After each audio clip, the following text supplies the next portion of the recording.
सृष्टिस्थित्यप्यहेयानि ऋषितमो बन्धमोक्षाश्च यस्मात् अस्य श्री ब्रह्मरुद्र प्रभृति सुरनरद्वीषशत्रात्मकस्य विष्णोर्व्यस्ताः समस्ताः सकलगुणनिधिः सर्वदोषव्यपेतः पूर्णानन्दाव्ययो यो गुरुरपि परमः चिन्तयेतं महान्तम् जन्माद्यस्य यतोऽन्वयादितरतश्चार्थेष्वभिघ्नेश्वराट् तेने ब्रह्महृदाय आदिकवये मुह्यन्ति यं सूरयः तेजो वारिमृदां यथा विनिमयो यत्र त्रिसर्गो मृषा धाम्ना स्वेन सदा निरस्तकुहकं सत्यं परं धीमहि अस्मद्गुरुसमारम्भां टीकाकृत्पादमध्यगाम् श्रीमदाचार्यपर्यन्तां वन्दे गुरुपरम्परां पृथ्वीमण्डलमध्यस्थाः पूर्णबोधमतानुगाः वैष्णवा विष्णुहृदयाः तान् नमस्ये गुरून् मम आपादमौलिपर्यन्तं गुरूणामाकृतिं स्मरेत् तेन विघ्नाः प्रणश्यन्ति सिद्ध्यन्ति च मनोरथाः वैकुण्ठरामोऽयं मूले स्वयमेव स्वपूजकम् रघुप्रियाय योगीन्द्रं नौमि सज्ञानसिद्धये येस्ते यागदडम्बेर्षा हिंसा मानविवर्जिताः न तेषां सत्यशीलानामाशिषो विफलाः क्वचित् स्वस्त्यस्तु अशेषसतां सन्मङ्गलानि भवन्तु. ಶ್ರೀಮದ್ಭಾಗವತದ ದಶಮಸ್ಕಂದದಲ್ಲಿ ನಿನ್ನೆ ದಿವಸ ಪೂತನ ವಧೆ ಯಾಕಾಯಿತು, ಅದಕ್ಕೇನು ಕಾರಣ ಅನ್ನೋದನ್ನು ನೋಡಿದ್ದೇವೆ. ಇದಾದ ಮೇಲೆ ಮುಂದಿನ ಭಾಗಗಳಲ್ಲಿ ಮೂಲದಲ್ಲಿಯೂ ಅಂದರೆ ಭಾಗವತದಲ್ಲಿಯೂ ಹಾಗೂ ಆಚಾರ್ಯರು ಭಾಗವತ ತಾತ್ಪರ್ಯ ನಿರ್ಣಯದಲ್ಲೂ ಕೂಡ ಒಂದೊಂದು ಕಥೆಗಳನ್ನು ಕೇಳಿದಾಗ ಅದರಲ್ಲಿ ಇರುವ ಪ್ರಮೇಯ, ಅದರಲ್ಲಿರುವ ತತ್ವ ನಮ್ಮ ಜೀವನದಲ್ಲಿ ಹೇಗೆ ಅಳವಡಿಸಿಕೊಳ್ಬೇಕು ಅಂತ ಹೇಳ್ತಾ ಹೊರಡ್ತಾರೆ. ಒಂದು ಸಾಕಷ್ಟು ಬಾರಿ ಕಥೆ ಕೇಳಿದ್ದೀವಿ, ಅದರಿಂದ ಈ ಬಾರಿ ಕೇವಲ ಪ್ರಮೇಯವನ್ನೇ ಹೇಳಬೇಕು ಅಂತ ಸಂಕಲ್ಪ ಮಾಡಿಕೊಂಡು ಈಗ 6 ದಿವಸನೂ ಅದೇ ಮಾಡಿದ್ದೀನಿ. 7ನೇ ದಿವಸವೂ ಅದೇ ಕೆಲಸವನ್ನ ಮಾಡ್ತಾ ಇದ್ದೀನಿ. ಶಕಟಾಸುರನ ಸಂಹಾರವನ್ನ ಮಾಡ್ತಾನೆ ಶ್ರೀಕೃಷ್ಣ. ಚಕಡಿ ಕೆಳಗೆ ಕಟ್ಟಿ ಹಾಕಿದ್ರೆ ಆ ಕೂಸಿಗೆ ಒಂದು ತೊಟ್ಲ, ಅದು ಶಕಟ ಅನ್ನುವಂತಹ ಒಬ್ಬ ಶಕಟಾಕ್ಷ ಅಂತ ಅವನ ಹೆಸರಂತ. ಅವ ಅದರೊಳಗೆ ಸೇರಿಕೊಂಡಿದ್ದಾನೆ. ಸೇರಿಕೊಂಡವ ಮತ್ತೆ ಕೃಷ್ಣನನ್ನ ಕೊಲ್ಲಬೇಕು ಅಂತ ಪ್ರಯತ್ನ ಮಾಡಿದ. ತಾನೇ ಸತ್ತೋದ. ಊರಿಗೆಲ್ಲ ಸುದ್ದಿ ಗೊತ್ತಾಯಿತು. ಅಯ್ಯೋ, ಚಕಡಿ ಬಿದ್ದುಬಿಡ್ತು ಕೂಸಿನ ಮೇಲೆ ಅಂತ ಹೇಳಿದ್ರು. ಎಲ್ಲ ಎತ್ತಿಟ್ರು. ಎತ್ತಿಟ್ಟ ಮೇಲೆ ಅಲ್ಲಿರುವಂತಹ ಬ್ರಾಹ್ಮಣರು ಕೆಲವರೆಲ್ಲ ಅವರಿಗೆ ಆಶೀರ್ವಾದವನ್ನ ಮಾಡಿದರಂತೆ. ಯಾರಿಗೆ? ಕೃಷ್ಣನಿಗೆ. ಸಾಮಾನ್ಯವಾಗಿ ಇದು ಕೂಸು ಅನ್ನೋ ಅಭಿಪ್ರಾಯದಲ್ಲಿ ಎಲ್ಲ ಬ್ರಾಹ್ಮಣರು ಸೇರಿ ದೃಷ್ಟಿ ತೆಗೆದು ಮಂಗಳಾಗಲಿ ಅಂತ ಆಶೀರ್ವಚನವನ್ನು ಮಾಡಿದರಂತೆ. ಆ ಸಂದರ್ಭದಲ್ಲಿ ವೇದವ್ಯಾಸದೇವರು ಒಂದು ಮಾತು ಎತ್ಕೊಂಡು ನಮಗೆಲ್ಲ ಕಣ್ತೆರೆಸ್ತಾರೆ. ನಾವೆಲ್ಲ ನಿತ್ಯ ಎಲ್ಲರಿಗೂ ಆಶೀರ್ವಾದ ಮಾಡ್ತಿರ್ತೀವಿ. ನಮ್ಮ ಆಶೀರ್ವಾದ ಏನ್ ಕೇಳ್ತೀವಿ? ಎಲ್ಲಾರು ಎಷ್ಟು ಮಂದಿ ಮಾಡಿಸ್ಕೋತಿರ್ತಾರೆ ನಮ್ಮ ಕೈಯಿಂದ ಆಶೀರ್ವಾದ ಅಂತಂದ್ರೆ ಲೆಕ್ಕಿಲ್ರಿ. ದೇವ್ರ ಸತ್ಯ ಕಷ್ಟ ಸತ್ಯ ಮಾಡಿರ್ತಾರಲ್ಲ ಗೊತ್ತಿಲ್ಲ. ನಮ್ಗೆ ಅಷ್ಟು ಚಂದ ಆಶೀರ್ವಾದ ಮಾಡ್ತಿರ್ತೀವಿ. ಒಂದ್ ಪ್ರಶ್ನೆ ಕೇಳಿದ್ರು, ಅಷ್ಟೆಲ್ಲ ಆಶೀರ್ವಾದವನ್ನ ಮಾಡ್ತೀರಲ್ಲ, ಎಲ್ಲ ಆಶೀರ್ವಾದಗಳು ಫಲಿಸ್ತದ? ಫಲ ಕೊಡ್ಬೇಕಲ್ಲ. ಹಾಗಿದ್ರೆ ಭಾಗವತದ ಆ ಸಂದರ್ಭದಲ್ಲಿ ಕೃಷ್ಣನ ಕಾಲದಲ್ಲಿ ಇದ್ದ ವಿಪ್ರರು ಮಾಡಿದ ಆಶೀರ್ವಾದವು ಫಲಿಸಲು ಏನು ಕಾರಣ ಅಂತ ಅನ್ನೋದನ್ನು ಹೇಳ್ತಾ ಇದ್ದಾರೆ ವೇದವ್ಯಾಸದೇವರು. ಒಂದೊಮ್ಮೆ ಅದಿಷ್ಟು ಗುಣಗಳು ನಮ್ಮಲ್ಲಿ ಇದ್ರೆ ನಾವು ಯಾರಿಗೇ ಆಶೀರ್ವಾದವನ್ನ ಮಾಡಿದರೂ ಕೆಲಸ ಕೊಡ್ತದೆ, ಇಲ್ಲ ಕೈ ಕೊಡ್ತದೆ ಅಷ್ಟೇ. ಅಂದಮೇಲೆ ಬರೇ ನಾವು ದೊಡ್ಡವರು, ನಾವು ಆಶೀರ್ವಾದ ಮಾಡಿದ್ರೆ ಸಿಗ್ತದ ಅವರಿಗೆಲ್ಲ ಫಲ ಅನ್ನೋ ಭ್ರಾಂತಿ ನಮಗಿರಬಾರದು. ಏನಿರಬೇಕು?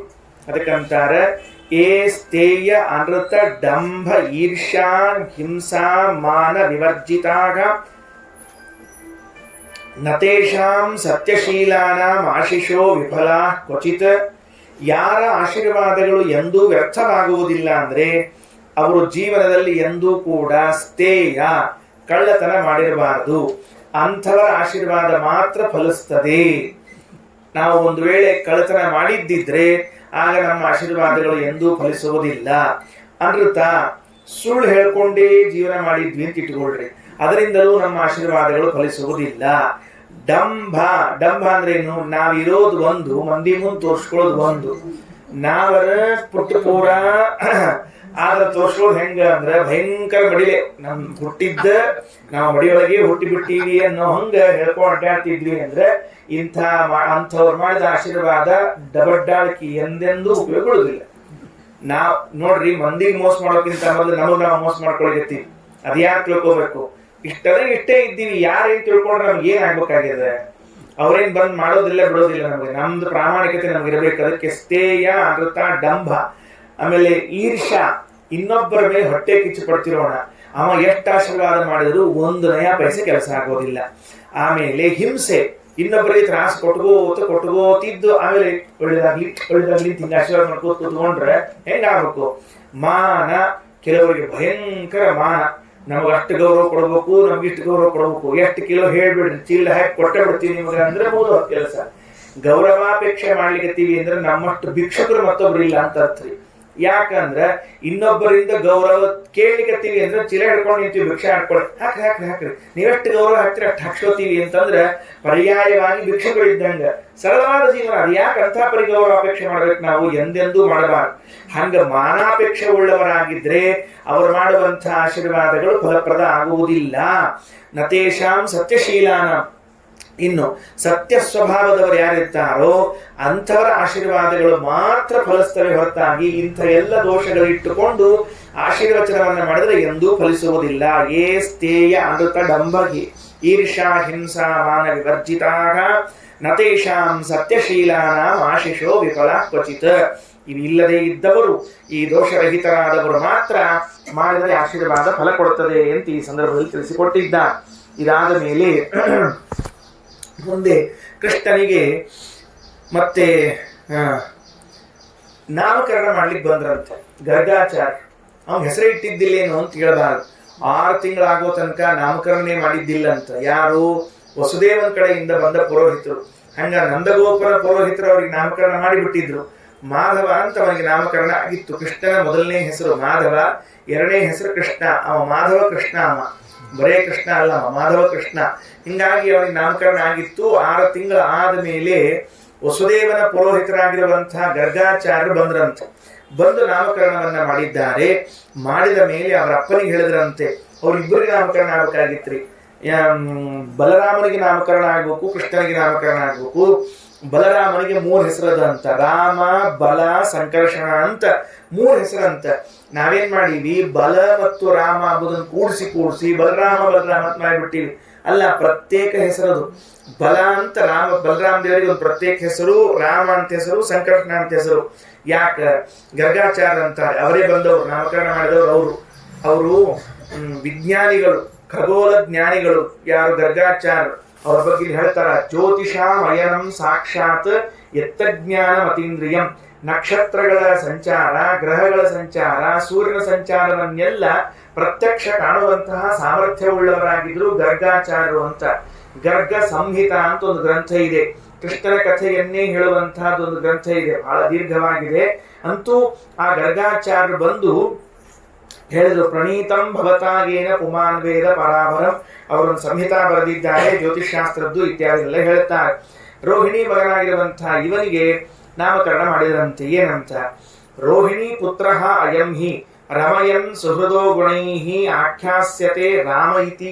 ತಮ್ಮ ಎಲ್ಲ ಸಂಬಂಧಿಕರನ್ನೂ ಕೂಡ ತನ್ನ ಗುಣಗಳಿಂದ ಸಂತೋಷ ಪಡಿಸ್ತಿರ್ತಾನೆ ಅನ್ನೋದಕ್ಕೆ ಆ ಹುಡುಗನಿಗೆ ರಾಮ ಅಂತ ಹೆಸರು. ಶೇಷದೇವರಿನ ಅವತಾರ ಮಾಡಿ ಬಂದಿದ್ದಾರೆ. ಅವರಿಗೆ ರಾಮ ಅಂತ ಕರೀಲಿಕ್ಕೆ ಕಾರಣ ಏನು ಅಂದ್ರೆ ತನ್ನ ಗುಣಗಳಿಂದ ಎಲ್ಲ ಸಂಬಂಧಿಕರನ್ನ ಸಂತೋಷದಲ್ಲಿ ಇಟ್ಟಿರ್ತಾರೆ ಅಂತ. ಮತ್ತು ಬಲ ಅಂತ ಯಾಕೆ ಕರೆದಿರಿ? ಬಲಾಧಿಕ್ಯಾತ್ ಬಲಂ ವಿದುಹು, ಅತ್ಯಧಿಕ ಬಲ ಇದೆಯಂತೆ. ವಾಯುದೇವರ ತರುವಾಯ ಯಾರಾದರೂ ಮಹಾಬಲಶಾಲಿಗಳಾಗಿದ್ದಿದ್ರೆ ಅದು ಶೇಷದೇವರೇ, ಬೇರೆ ಇನ್ಯಾರು ಅಲ್ಲವೇ ಅಲ್ಲ. ಆದ್ರಿಂದ ಅವರನ್ನು ಹೇಳಿದ್ದಾರೆ.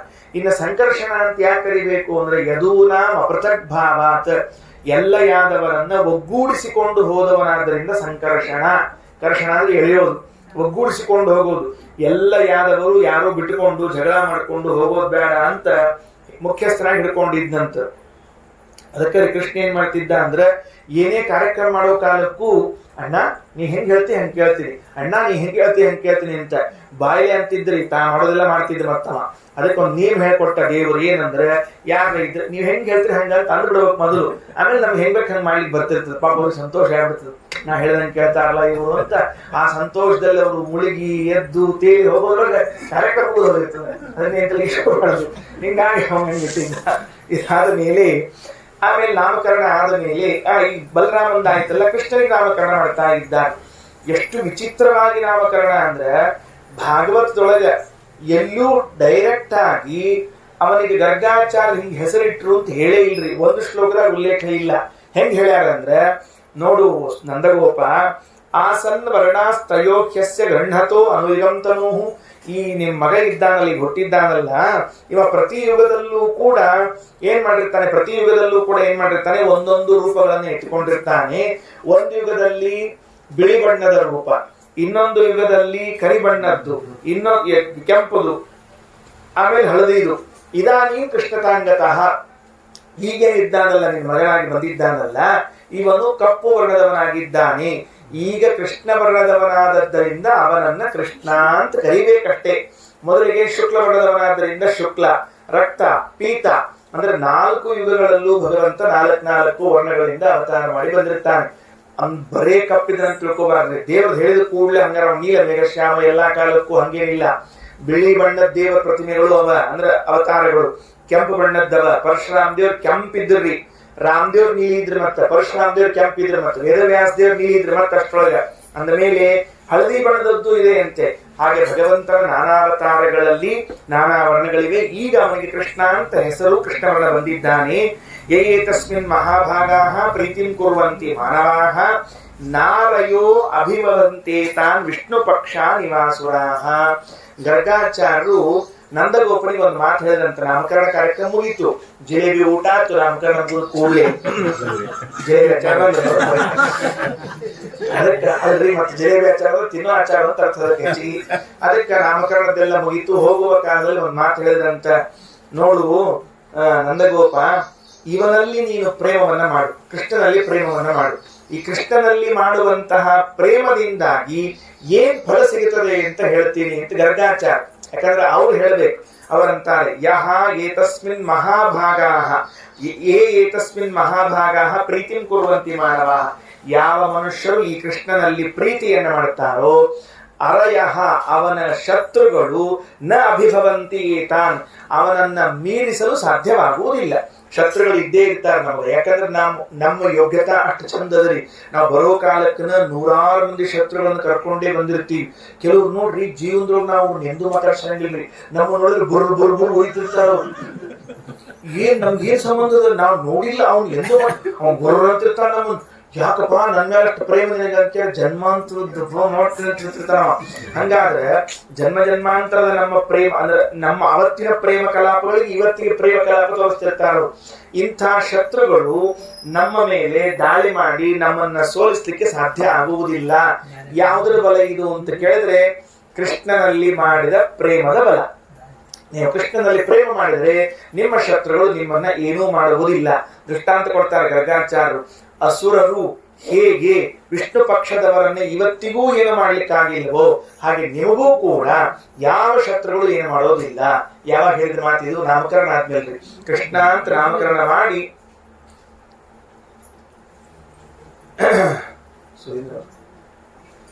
ಸ್ವಲ್ಪ ಅವ್ರಿಗೂ ಮುನ್ಸರ್ರಿ ಚೂರು. ಕೃಷ್ಣ ಅಂತ ನಾಮಕರಣವನ್ನ ಮಾಡಿ ಆದ ಮೇಲೆ ಆ ನಾಮಕರಣದ ಸಂದರ್ಭದಲ್ಲಿ ಹೇಳ್ತಾರೆ, ಭಗವಂತನಲ್ಲಿ ನೀವು ಪ್ರೇಮವನ್ನ ಮಾಡ್ರಿ, ಈ ಪ್ರೇಮದ ಫಲವಾಗಿ ನಿಮಗೆ ಶತ್ರುಗಳು ಯಾರೂ ಕೂಡ ತೊಂದರೆಯನ್ನು ಕೊಡೋದಿಲ್ಲ ಅಂತ ಹೀಗೆ ಹೇಳಿದ್ದಾರೆ. ಇದಾದ ಮೇಲೆ ಕೃಷ್ಣನ ಬಾಲಲೀಲೆಗಳು ನಿಜವಾಗ್ಲೂ ಆಶ್ಚರ್ಯ ಆಗ್ತದೆ. ಮೂಲ ಭಾಗವತದಲ್ಲಿ ಇಷ್ಟೆಲ್ಲಾ ಬಾಲಲೀಲೆಗಳು ಇಲ್ಲೇ ಇಲ್ರಿ. ಎಷ್ಟು ಬಾಲಲೀಲೆಗಳನ್ನ ನಾವು ಪ್ರವಚನ ಹೇಳಿರ್ತೀವಲ್ಲ ಅವೆಲ್ಲ ಇಲ್ಲೇ ಇಲ್ಲ. ಅವೆಲ್ಲ ಮುಂದೆ ಕೀರ್ತನಕಾರರು ದಾಸರು ಅವ್ರು ಬೆಳೆಸ್ಕೊಂಡು ಬಂದದ್ದು. ವೇದವ್ಯಾಸ ದೇವರು ಎಲ್ಲೂ 1-2 ಕಡೆ ಏನಾರ ಬರೆದಿರ್ಬೇಕು ಹೊರತು ಹಾಗೆ ಉಳಿದು ಬರದೇ ಇಲ್ಲ. ಒಂದು ಯಾರದೋ ಒಬ್ಬರ ಮನೆಗೆ ಹೋಗಿದ್ದ, ಅಲ್ಲಿ ಬೆಣ್ಣೆ ಕದ್ದ ಅಂತ ಒಂದ್ ಹೇಳ್ಯಾರ, ಇನ್ನೊಂದು ತಮ್ಮನ್ಯಾಗ ಅವ್ರ ಅವನ ಜೊತೆ ಜಗಳಾಡ್ದ ಅಂತ ಇಷ್ಟ ಹೇಳ್ಯಾರ, 3-4 ತಪ್ಪಿದ್ರೆ ಮಣ್ಣು ತಿಂದದ್ದು ಅಂತ ಇಷ್ಟು ಬಿಟ್ರೆ ಇನ್ನೇನು ಹೇಳೇ ಇಲ್ರಿ. ಈ ಉಳಿದ ಬಾಲಲೀಲೆಗಳನ್ನೆಲ್ಲ ಮುಂದೆ ಬಂದವರು ತಮ್ದು ಕಾಂಟ್ರಿಬ್ಯೂಷನ್ ಇರ್ಲಿ ಅಂತ ತಿಳ್ಕೊಂಡು ಹೇಳಿ ಕೃಷ್ಣನ ಬಾಲಲೀಲ ಹಾಕಿ ಕೂಡ್ಸ್ಬಿಟ್ಟ. ಯಶೋಧಾದೇವಿಗೂ ಕೃಷ್ಣನಿಗೂ ಆಗಾಗ ಜೋರ್ಲೆ ಬಾಯಿ ಹತ್ತಿರೋದಂತ. ಏನ್ ಜೋರ್ಲೆ ಹತ್ತಿರೋದು, ಇವ ಒಟ್ಟ ಮಲಗ್ತಿರ್ಲಿಲ್ಲ ಹುಡುಗಿವ, ಇವ್ ಒಟ್ಟ ನಿದ್ದಿ ಅವ್ ಏನ್ ಕೆಲವರು ನಿದ್ದಿ ಅಂತ ಬರ್ಕೊಂಡ್ ಬಂದಿರಂಗಿಲ್ಲ ಅಂತ ಹಿಂಗ ಅಂದಿರ್ತಾರ ನೋಡ್ರಿ. ಹಾಸಿಗೆ ಮೇಲೆ ಮಲ್ಕೊಂಡ್ರು ನಿದ್ದೆ ಬರ್ತಿರಂಗಿಲ್ಲ, ಆದ್ರೆ ಎಲ್ಲರ ಕೂತ್ರು ಅಂದ್ರೆ ಫಸ್ಟ್ ಕ್ಲಾಸ್ ಆಗಿ ನಿದ್ದೆ ಮಾಡಿ ಅಂತಿರ್ತಾರ. ಅಂದ್ರೆ ಅವ್ರಿಗೆ ಆಸನ ಚೇಂಜ್ ಆಗ್ಬೇಕ್ರಿ, ಶವಾಸನದೊಳಗೆ ಬರೋದಿಲ್ಲ ಅವ್ರಿಗೆ, ಇನ್ನೊಂದು ಶವಾಸನ ಇರ್ತಾರ ಅದ್ರೊಳಗೆ ಬರ್ತಿರ್ತಾವ್ರಿ. ಗೊತ್ತಾದಿಲ್ಲ ಶವಾಸನ ಯಾವ್ದಂತ ಹೇಳಿ. ಹಂಗ ಕೂತಾಗ ಫಸ್ಟ್ ಕ್ಲಾಸ್ ಆಗಿ ಬರ್ತಿರ್ತದೆ. ಈ ಅಮ್ಮಗ ಮನಿ ಕೆಲಸ ರೀ, ಹೆಣ್ಮಕ್ಳಿಗೆ ಮನೆ ಕೆಲಸ ಅಂಬೋದು ಏನಿರ್ತದ ನೋಡ್ರಿ, ಅದು ಅವ್ರ ಹಕ್ಕು ರೀ. ಯಾರು ಬಿಡಿಸ್ಕೊಳಿಕ್ ಬರುದಿಲ್ಲ ಅದನ್ನ, ಯಾರಾದ್ರೂ ಮಾಡ್ಲಿಕ್ಕೆ ಹೋಗಿ ಬಿಡಿಸ್ಕೊಂಡ್ ಬರ್ತೀವಿ. ಹಿಂಗ ಮಾಡ್ರಿ ಪಾಪ ಮಾಡಿರ್ತದ್ರಿ ಎಲ್ಲ. ಇದು ಗಂಡ ಪ್ರಾಣಿ ಅಂತ ಕರ್ಸ್ಕೊಂಡು ಒಟ್ಟು ಮಾಡಿರ್ತದೆ. ಎಂದರ ಒಮ್ಮೆ ದಿವಸ ಮಾಡ್ತಂತೇನಿಲ್ಲ, ಗಂಡ ಪ್ರಾಣಿ ಎಂದು ಮಾಡಿರ್ತದ. ಸಂತೋಷದಿಂದ ಚಲೋ ಆತು ಅಂತ ಅನುಭವಕ್ಕಿಂತ ಹೇಳಿ ನೋಡಂತ ಹಿಂಗ ಮಾಡೋದ ಎಲ್ಲರ ನಾ ಇದ್ದಾಗ ಹೆಂಗ್ ಮಾಡಿರ್ತಿದ್ದೆ. ಅದಕ್ಕೆ ಅವಂತ ನಿಂದೇ ಹಕ್ಕು, ನೀನೇ ಮಾಡು, ನನ್ ಕಲಿಕ್ ಹೋಗ್ಬೇಡ. ಮತ್ ಮೊದಲು ಸೇತ ಪ್ರಕಾರ ಇದೇ ಕಾರ್ಯಕ್ರಮ ಇರ್ತದೆ. ಮತ್ತೆ ಅದಕ್ಕೆ ನಾವು ಮನಿ ತುಂಬಾ ಕೆಲಸಗಳು. ಆ ಕೂಸು ಮಲ್ಕೋವಾಗಿತ್ತೆ, ಬೈದು ಬಿಟ್ಲಕ್ಕೆ ಕೃಷ್ಣಗ, ಮಲ್ಕೊಳ ಮಹಾರಾಯ ಸಕಾಲ ಹೋಗಿದ್ ನೀ ಮಲ್ಕೋವಲ್ಲಾಗಿ ನಿದ್ರಾಮಾಶ್ರಯ ಮಲ್ಕೋತೀಯೋ ಇಲ್ಲ ಹೇಳಿ ನೋಡ್ ನೀನು. ಏನ್ ಕೇಳಿದ ಕೃಷ್ಣ, ಕಿಂ ತದಾಶ್ರಯ ಫಲಂ, ಮಲ್ಕೊಂಡ್ರೆ ಏನಾಗ್ತದೆ ಹೇಳಿ ನೋಡಂತ.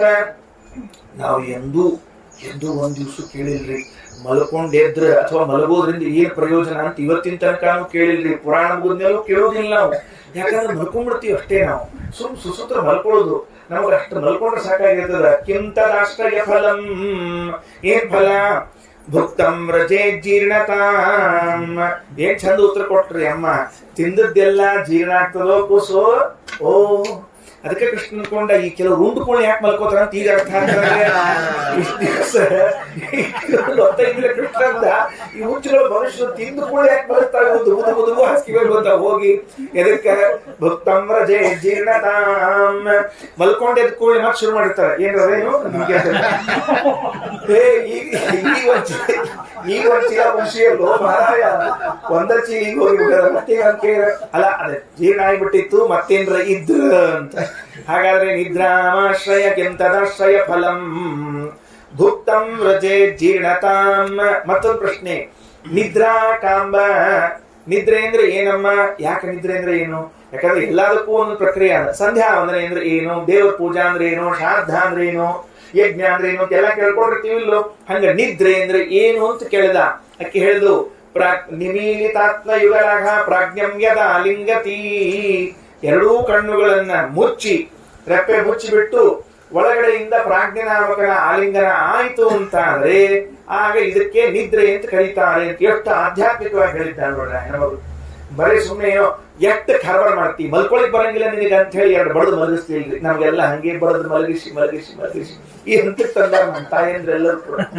ನಾವ್ ಏನು ಪ್ರಶ್ನೆ ಮಾಡ್ಲಿಕ್ಕೆ ಧೈರ್ಯ ಬರುದಿಲ್ಲ. ಯಾಕೆ ಹೇಳ್ರಿ, ಅವತ್ತೇನ್ ಕೇಳ ಕೆಲಸ.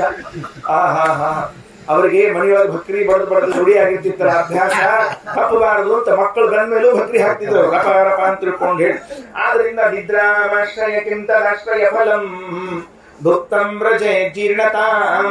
ನಿದ್ರಾ ಕಾಂಬ ನಿಮೀಲಿತಾಕ್ಷಿ ಯುಗಲಃ ಪ್ರಾಜ್ಞಂ ಯದಾ ಲಿಂಗತಿ ಅಸ್ತ್ವೇವಂ ತಿಥಿ ಮುದ್ರಿತಾತ್ಮನಯನಃ ಸ್ವಾಂಗ್ಯಂ ಸಮಾಲಿಂಗ್ಯ ತತ್. ಆಯ್ತು ಆಗಿ ಹಂಗೆ ಮಾಡ್ತೀನಿ ಅಂತ ತಿಳ್ಕೊಂಡು ಹೇಳಿ ಎರಡೂ ಕಣ್ಣು ಮುಚ್ಚಿಬಿಟ್ಟ. ತನ್ನಂತಾನ ಗಟ್ಟಿ ಹಿಡ್ಕೊಂಡ. 2 ನಿಮಿಷ ಅಮ್ಮಂದ್ಲು, ಅಂತೂ ಕೂಸ್ ಮಲ್ಕೊಳ್ತೇಪ ಅಂತ ಹಿಂಗ್ ತೊಟ್ಲ ತೂಗಿ ಹೊಂಟಿದ್ಲು. ಸೆರೆ ಹಿಡಿದು ಅಮ್ಮ ಅಂದ. ಮತ್ತೇನೋ ಅಂದ್ಲು, ಏನ್ರ ಅದ ಏನ್ ತಿನ್ಲಿಕ್ಕೆ ಹಸಿವೆ ಆಗ್ಯದ ಅಂದ. ಇಲ್ಲೂ ಮಲಗಿಲ್ಲ ಬಿಟ್ಟಿಲ್ಲ. ಹೆಂಗ ಈಗ ಹೇಳಿದಲ್ಲಿ ನೀನ ಕಣ್ಣು ಮುಚ್ಚಬೇಕು, ಪ್ರಾಜ್ಞೆ ಆಲಿಂಗನ ಮಾಡ್ಕೋಬೇಕು, ಹಸಿವೆ ಆಗ್ತದ ಅಂತ ಅಷ್ಟು ಪ್ರಕ್ರಿಯೆ ಆಗ್ಯದ, ಸ್ವಲ್ಪ ತಿನ್ಲಿಕ್ಕೆ ಕೊಡು ಅನ್ನಂತ. ಹಿಂಗ ಅವ್ರ ಅವನ್ನೇ ಭಜೀತಿ ಮಾಡಿದ್ದ. ಇನ್ನೊಂದ್ ಸರ್ತಿ ಅವ್ವ ಮತ್ತೆ ಮಲಗಿಸ್ಲಿಕ್ಕೆ ಪ್ರಯತ್ನ ಮಾಡಿಲ್ಲ ಅಂತ, ಹುಡುಗ ಮುಗಿತಿಲ್ಲ ಅಂತ ತಿಳ್ಕೊಂಡು ಹಾಡು ಹಾಡಿದ್ರೆ ಮಲ್ಕೋತಾವ ಅಂತ. ಕೆಲವರಿಗೆ ಅದೊಂದು ಭ್ರಾಂತಿ ಇದೆ. ನಮ್ಮ ಹಾಡು ಕೇಳಿ ಎದುರಿಗಿದ್ದವ್ರು ಮಲ್ಕೋತಾರ ಅಂತ ತಿಳ್ಕೊಂಡು ಕೆಲವರಿಗೆ ಮಲಗಿದವ್ರಿಗೆ ಎಚ್ಚರ ಆಗ್ತಿರ್ತದೆ. ಏನಾಗುದಿಲ್ಲ.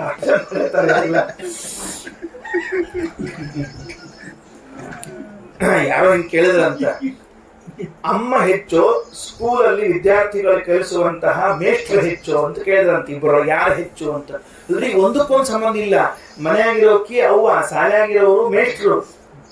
ಟೀಚರ್ ಇದು ಶಿಕ್ಷಕರು ಅವ್ರೇನು ಸರ್ ಅವ್ರು ಶಾಲೆಯಾಗಿರ್ತಾರ ಇವ್ರು ಮನೆಯಾಗಿರ್ತಾರ ಇಬ್ರಿಗೇನ್ ಸಂಬಂಧ ಯಾರು ಹೆಚ್ಚು ಅಂತ ಕೇಳ್ತಿರಲ್ಲ ಯಾಕೆ ಅದಕ್ಕೆ ಸಿಂಪಲ್ ಉತ್ತರ ಕೊಟ್ಟನಂತ ಮನ್ಯಾಗ ಅಮ್ಮ ಒಬ್ಬರು ಮಲಗಿಸ್ತಾರ ಸ್ಕೂಲ್ನಾಗ ಟೀಚರ್ ಸ್ಕೂಲ್ನಾಗ ಟೀಚರು ಇಡೀ ಸ್ಟೂಡೆಂಟ್ಸ್ ಕೊಟ್ಟರು ಡೋರ್ ಮೇಲೆ ಮಲಗಿಸ್ತಾರ ಯಾರ ಸಾಮರ್ಥ್ಯ ಹೆಚ್ಚು ಮೇಲೆ ನಾವು ಶಿಕ್ಷಕರನ್ನ ಕರೆಯಿಸಬಾರ್ದು ಮೇಲಿಡಬೇಕು ಅದರಿಂದ ಹೇಳಿದ್ರು ಮಲಗ್ತಿಲ್ಲ ಒಂದ್ ಹಾಡು ಹಾಡಿಲ್ರೇಕಿ ಒಂದೇ ಹಾಡು ಬರ್ತಿತ್ತು ಪಾಪ ಅದನ್ನೇ ಹಾಡು ಅಂದ್ರೆ ಅವರು ಹಿಂಗ ಬೇರೆ ಬೇರೆ ಕಾಲಕ್ಕೆ ಬೇರೆ ಬೇರೆ ಹಾಡು ಹಾಡಬೇಕು ಅಂತ ಇಟ್ಕೊಂಡಿದ್ದಿಲ್ಲ ಅಂತ ಯುಗಾದಿಗೂ ಅದನ್ನೇ ಹಾಡಬೇಕು ನರಸಿಂಹ ಜಯಂತಿಗೂ ಅದನ್ನ ಹಾಡಬೇಕು ಶ್ರಾವಣ ಮಾಸದಾಗ ಗೌರಿ ಕೂತ್ಲು ಅಂದ್ರ 4 ವಾರ ಅರ್ಧ ಹಾಡ್ರಿ ಮುದ್ರಿ ಬ್ಯಾರೆ ನಮ್ ದೇವರು ಬೈತ ಬೇರೆ ಹಾಡು ಹಾಡಿದ್ರೆ ಬರುದಿಲ್ಲ ಅಂತ ಹೇಳ್ಕೊಬಾರ್ದು ಆಮೇಲೆ ನವರಾತ್ರಿ ಅಂತ ಲೆಕ್ಕಪ್ಪ ಬಿಡ್ರಿ ವರ ವೈಕುಂಠದಿ ಬಂದವಗೆ ಹೋಗಿತ್ತು ಅಷ್ಟ ಹಾಡಿದವಾಗ ಎಲ್ಲ ಈ ದೀಪಾವಳಿ ಆರತಿ ಮಾಡೋ ಕಾಲಕ್ಕೆ ಚೇಂಜ್ ಮಾಡೋದು ಬೇಡ್ರಿ ವರ ವೈಕುಂಠದಿ ಬಂದವಗೆ ಇವಾಗ ಹಾಡ್ರಿ ನಾ ಎಲ್ಲಿ ವೈಕುಂಠದಿಂದ ಬಂದಿ ಏನಿ ಹಾಡು ಹಾಕಂತ ವೈಕುಂಠ ಗೊತ್ತಾಗೋತ್ತಲ್ಲ ಅಂತ ಹಾಗಾದ್ರೆ ಆಕಿ ಒಂದೇ ಹಾಡು ಹಾಡ್ತಿದ್ಲಂತ ಯಾವಾಗ್ಲೂ ಏನು ಮಾತರಗಾಯ ಸಿಕ್ಕಿಂ ಸದಾ ಜಲನಿಧೋ ಶೇಷಾಂಗ ಸಂಶಾಗಿನಂ ಶೇಷನ ಮೇಲೆ ಮಲಗಿದ ನಾರಾಯಣ ಅಂತ ತಿಳಿದುಕೊಂಡು ಒಂದೇ ಒಂದು ಹಾಡನ್ನು ಹಾಡ್ತಾ ಇದ್ರಂತೆ ಕೇಳಿದ ಅಮ್ಮ ಯಾಕಮ್ಮ ಅದೇ ಹಾಡು ಹಾಡ್ತಾ ಇದ್ದೀನಿ ನೀನು ಆಕಿ ಉತ್ತರ ಹೇಳಂತ ತಾತ ಸೌನನು ನಿದ್ರಯ ಪರಿವೃತಃ ದತ್ಯಾತ್ತವ ಪೀತಿತಾಂ ಅವ ಶೇಷನ ಮೇಲೆ ಮಲಗಿದ ನಾರಾಯಣ ಸದಾ ನಿದ್ರೆಯಲ್ಲಿ ಇರ್ತಾನೆ ಯಾವಾಗ್ಲೂ ನಿದ್ದೆ ಮಾಡುವ ಪರಮಾತ್ಮನ ಎಷ್ಟು ಪ್ರಾರ್ಥನಾ ಮಾಡ್ಕೊಂಡ್ರೆ ನಿನಗಿಷ್ಟು ನಿದ್ದೆ ಕೊಟ್ಟಾನ ಅಂತ ಅನ್ನೋದಕ್ಕೆ ಬೇಡ್ತಾ ಇದ್ದೆ ಹಾಡು ಹಾಡ್ತಾ ಇದ್ದೀನಿ ಅವೇನ್ಬೇಕ್ರಿ ಏವಂ ಚೇತ ಮಲಗೇ ಬಿಟ್ಟಾನ ಅಂದ್ಮೇಲೆ ನೀ ಹಾಡಿದ್ದರ ಕೇಳಿಸ್ತದೆ ಹೆಂಗ್ ಹೇಳೋಣ ಅಂತ ಚಾನ್ಸೇ ಇಲ್ಲ ಮಲ್ಕೊಂಡ ಅಂದ್ರೆ ಏನ್ ಹಾಡೋಕ್ ಹೇಳೋಣ ಅಂತ ಕಿವುಡ್ರ ಮುಂದೆ ಮಲಗಿದವ್ರ ಮುಂದೆ ಯಾರ ಮುಂದೆ ಹಾಡ್ಲಿಕ್ಕೆ ಹೋಗ್ಬಾರ್ದು ಯಾಕ ಹಾಡುಗಳು ಅವ್ರಿಗೆ ತಲುಪುವುದೇ ಇಲ್ಲ ಅಂತ ಹೀಗೆ ತಾಯಿ ಮಕ್ಕಳ ಮಧ್ಯದಲ್ಲಿರುವಂತಹ ಸಂವಾದವನ್ನ ತಿಳಿಸಿಕೊಡ್ತಾರೆ. ಇದು ಮುಗಿದ ಮೇಲೆ ಮುಂದೆ ಶ್ರೀಕೃಷ್ಣ ಈ ವೃಂದಾವನದಲ್ಲಿ ಈಗ ಗೋಕುಲದಲ್ಲಿ ಇದ್ದ ಸಮಯವನ್ನು ಮುಗಿಸಿಕೊಂಡು ಅಲ್ಲಿಂದ ವೃಂದಾವನಕ್ಕೆ ಬರ್ತಾ ಇದ್ದಾನಂತೆ. ಯಾಕೆ ಅಂದ್ರೆ ಇಲ್ಲಿ ಪೂತನ, ಶಕಟಾಸುರ, ತೃಣಾವರ್ತ ಇಷ್ಟು ಮಂದಿನ ಸಂಹಾರ ಮಾಡಿದಾಗ ಇನ್ಯಾರು ಬರಲೇ ಇಲ್ಲ. ಉಳಿದ ದೈತ್ಯರು ಬರ್ಲಿ ಅನ್ನೋ ಉದ್ದೇಶ ಒಂದಾದ್ರೆ ಯಮುನಾ ನದಿಯಲ್ಲಿ ಕಾಳಿಯ ಅಂತ ಒಬ್ಬನು ಕೂತಿದ್ದಂತೆ. ಆ ಕಾಳಿಯನನ್ನ ಅಲ್ಲಿಂದ ಹೊರಗೆ ಹಾಕಬೇಕು ಅನ್ನೋ ಉದ್ದೇಶದಿಂದ ಕೃಷ್ಣ ಜಾಗ ಚೇಂಜ್ ಮಾಡಿದ, ಸ್ಥಳ ವ್ಯತ್ಯಾಸ ಮಾಡ್ತಾನೆ. ಅದು ದೊಡ್ಡದೊಂದು ವನ, ಬೃಹದ್ವನ ಅಂತ ಅದಕ್ಕೆ ಹೆಸರು. ಮೂಲತಃ ದೊಡ್ಡ ವನ ಅಂತ ಕನ್ನಡದಲ್ಲಿ ಕಲಿಯೋದನ್ನ ಸಂಸ್ಕೃತದಲ್ಲಿ ಬೃಹದ್ವನ ಅಂತ ಕರೀತಾರೆ. ಆ ದೊಡ್ಡ ವನದಲ್ಲಿ 2 ಭಾಗ, ಒಂದನ್ನ ಗೋಕುಲ ಅಂತ ಇನ್ನೊಂದನ್ನ ವೃಂದಾವನ ಅಂತ ಕರೆಯೋದಷ್ಟೇ. ಅದು ನದಿ ಹೆಂಗಿತ್ತು, ಯಮುನಾ ನದಿ ಅಂದ್ರೆ ಚಂದ್ರಾಕಾರವಾಗಿ ಹಿಂಗೆ ಹರಿತಾ ಇತ್ತಂತದ್ದು. ಹರಿಯುವಾಗ ಯಾವ ಭಾಗ ಮಥುರಾಕ್ಕೆ ಹತ್ರ ಇರ್ತಿತ್ತು ಅದನ್ನ ಗೋಕುಲ ಅಂತ ಕರೀತಿದ್ರು, ಸ್ವಲ್ಪ ದೂರ ಇತ್ತು ಅದಕ್ಕೆ ವೃಂದಾವನ ಅಂತ ಕರೀತಿದ್ರಂತೆ. ಆಮೇಲೆ ಆ ವೃಂದಾವನಕ್ಕೆ ಎಲ್ಲರನ್ನ ಕರ್ಕೊಂಡು ಹೋಗಿದ್ದಾನೆ. ವೃಂದಾವನ ಎಲ್ಲಿದೆಯಲ್ಲ ಆ ಭಾಗದಲ್ಲಿ ಹರಿಯುವ ಯಮುನೆಯಲ್ಲಿ ಕಾಳಿಯ ಸೇರ್ಕೊಂಡಿದ್ದಂತೆ. ದೇವರಂದ ಇಲ್ಲಿ ನಾವು ಮತ್ತಿಷ್ಟು ಜನ ವಾಸ ಮಾಡ್ತಾ ಇದ್ದೀವಿ, ಕುಡಿಲಿಕ್ಕೆ ನೀರು, ಇರ್ಲಿಕ್ಕೆ ಎಲ್ಲ ವ್ಯವಸ್ಥೆ ಬೇಕು. ಈ ವಿಷಮಯವಾದ ಜಲ ಸೇವನೆ ಮಾಡಿದ್ರೆ ವಿಷ ಜಲಾಶಯ ದ್ವ್ಯಾಲ ರಾಕ್ಷಸ ವರ್ಷ ಮಾರುತ ದ್ವೈದ್ಯುತಾನಲಾತ್ ವಿಷಮಯಾತ್, ಆ ವಿಷಮಯವಾದ ಜಲವನ್ನ ಪಾನ ಮಾಡಿದ್ರೆ, ಸೇವನಾ ಮಾಡಿದ್ರೆ ಉಳಿಬೇಕಲ್ಲ ಅಂತ ಕಾಳಿಯನನ್ನ ಮತ್ತೆ ಇಲ್ಲಿಂದ ಕಳಿಸ್ಬೇಕು ಅಂತ ಪ್ರಯತ್ನ ಮಾಡಿದ್ದಾನೆ. ಚಂಡಾಟ ಆಡುವ ನೆಪದಲ್ಲಿ ಚಂಡು ತಗೊಂಡು ಹೋಗಿ ಒಗೆದು ಬಿಟ್ಟ ನದಿಯೊಳಗೆ. ಎಲ್ಲರೂ ಬೆನ್ನು ಹತ್ತಿದ್ರು, ಕೃಷ್ಣ ನೀನೇ ಚಂಡು ಹಾಕಿ ತಗೊಂಡು ಹೋಗು ಅಂತ ತಿಳ್ಕೊಂಡು ಹೇಳಿ ಕೃಷ್ಣ ಚಂಡು ತಗೊಂಡ್ ಬರ್ತೀನಿ ಅಂತ ಮೇಲಿಂದ ಹಾರಿದ್ನಂತ ಒಂದು ದೊಡ್ಡ ಮರ. ಆ ಮರದಿಂದ ಕೆಳಗಡೆಗೆ ಹಾರ್ತಾನೆ, ಒಳಗಡೆಗೆ ಹೋಗಿ ಕಾಳಿಯನನ್ನ ಎತ್ತಿಕೊಂಡು ಮೇಲೆ ಬರ್ತಾನೆ. ಚೆನ್ನಾಗಿ ಮರ್ದನ ಆಗ್ತದೆ. ಮರ್ದನ ಆದಾಗ ಎಲ್ಲ ಊರಿನಿಂದ ಜನ ಬಂದಿರ್ತಾರೆ, ದೇವತೆಗಳು ಬರ್ತಾರೆ. ಈ ಪ್ರಸಂಗದಲ್ಲಿ ಭಗವಂತನ ಸರ್ವೋತ್ತಮತ್ವವೆಲ್ಲ ತಿಳಿದುಕೊಂಡು ಬರ್ತದೆ ಅಂತ ಇಷ್ಟು ಹೇಳಿದ ಮೇಲೆ ಇನ್ನೊಂದು ಚಿಕ್ಕ ಘಟನೆ, ಅದರಲ್ಲಿ ಒಂದು ಪುಟ್ಟ ತತ್ವ, ಆ ತತ್ವವನ್ನು ತಿಳಿಸ್ಲಿಕ್ಕೆ ಹೊರಟಿದ್ದಾರೆ. ಎಲ್ಲ ನಾಗಪತ್ನಿಯರು ಬಂದು ಕೃಷ್ಣನಿಗೆ ಒಂದು ಪ್ರಾರ್ಥನೆ ಅಂತ. ನಾಗಪತ್ನಿಯರು, ನಾವು ಬ್ರಹ್ಮದೇವರು ಸ್ತೋತ್ರ ಮಾಡ್ಯಾರ, ರುದ್ರದೇವರು ಸ್ತೋತ್ರ ಮಾಡ್ಯಾರ, ಎಲ್ಲ ಕೇಳಿದ್ದೇವೆ. ಈಗೇನ್ ಕೇಳ್ತಿದ್ದೀವಿ ಅಂದ್ರೆ ನಾಗಪತ್ನಿಯರೆಲ್ಲ ಬಂದಿದ್ದಾರಂತೆ. ನಾಗನಿಗೆ ಒಂದಲ್ಲ ಪತ್ನಿಯರು, ನಾಗಪತ್ನಿ ಹಾವುಚು. ಅವ್ರು ಬಂದು ಹೇಳ್ತಾರೆ, ನ್ಯಾಯೋ ಹಿ ದಂಡಃ ಕೃತ ಕಿಲ್ಬಿಷೇಸ್ಮಿನ್ ತವಾವತಾರಃ ಖಲ ನಿಗ್ರಹಾಯ ರಿಪೋಃ ಸುತಾನಾಮಪಿ ತುಲ್ಯ ದೃಷ್ಟೇಃ ದತ್ಸೇದಮಂ ಫಲಮೇವಾನುಶಂಸ್ಯಂ ಅನುಗ್ರಹೋಯಂ ಭವತಾ ಕೃತೋ ಹಿನೋ ದಂಡೋ ಸತಾಂ ತೇ ಖಲು ಕಲ್ಮಷಾಪಗಃ ಯದ್ದಂದ ಶೂಕತ್ವ ಮುಮುಷ್ಯ ದೇಹಿನಃ ಕ್ರೋಧೋಪಿ ತೇನುಗ್ರಹ ಏವ ಸಮ್ಮತಃ. ಎರಡು ಅದ್ಭುತವಾದ ತತ್ವ.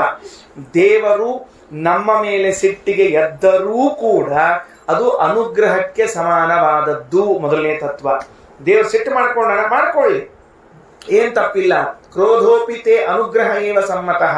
ನಾಗಪತ್ನಿಯರಂತಾರೆ, ದೇವರು ಸಿಟ್ಟು ಮಾಡಿಕೊಂಡರೂ ಅದು ಅನುಗ್ರಹಕ್ಕೆ ಸಮಾನವಾದದ್ದೆಂದು ಭಾವಿಸಿರಿ. ಒಂದು. ಎರಡನೇದ್ದು, ಶಿಕ್ಷೆ ಕೊಟ್ಟ ದೇವರಿಗ. ಶಿಕ್ಷೆ ಕೊಟ್ಟಾಗ ಏನಂತ ಬುದ್ಧಿ ಬರಬೇಕು ನಮಗೆ? ಅನುಗ್ರಹೋಯಂ ಭವತಾ ಕೃತೋ ಹಿಮೆ ದಂಡಃ ಅಸತಾಂತೆ ಖಲು ಕಲ್ಮಶಾಪಃ. ನಮಗೇನಾದರೂ ದೇವರು ದಂಡವನ್ನ ವಿಧಿಸಿದರೆ, ಶಿಕ್ಷೆವನ್ನ ಕೊಟ್ರೆ, ಆ ಶಿಕ್ಷೆಯನ್ನು ನಾವು ಹೆಂಗೆ ಸ್ವೀಕಾರ ಮಾಡಬೇಕು ಅಂದ್ರೆ, ಒಂದು ಮಾತು ಶ್ರೀಮದಾಚಾರ್ಯರು ಪುರಾಣದಲ್ಲಿ ಇದ್ದದನ್ನು ತೆಗೆದು ಹೇಳ್ತಾರೆ. ದಂಡೋಪಿ ಭಗವಚ್ಚೀರ್ಣ ಮಮೈಷೋ ನುಗ್ರಹ ಕೃತಃ. ಏನಾದ್ರು ಶಿಕ್ಷೆ ಕೊಟ್ಟ ಅಂತ ಇಟ್ಕೊಳ್ರಿ. ಕೊಟ್ಟ ಕೂಡಲೇ ಮೊದಲು ನಾವು ಹೆಂಗ್ ವಿಚಾರ ಮಾಡಬೇಕು?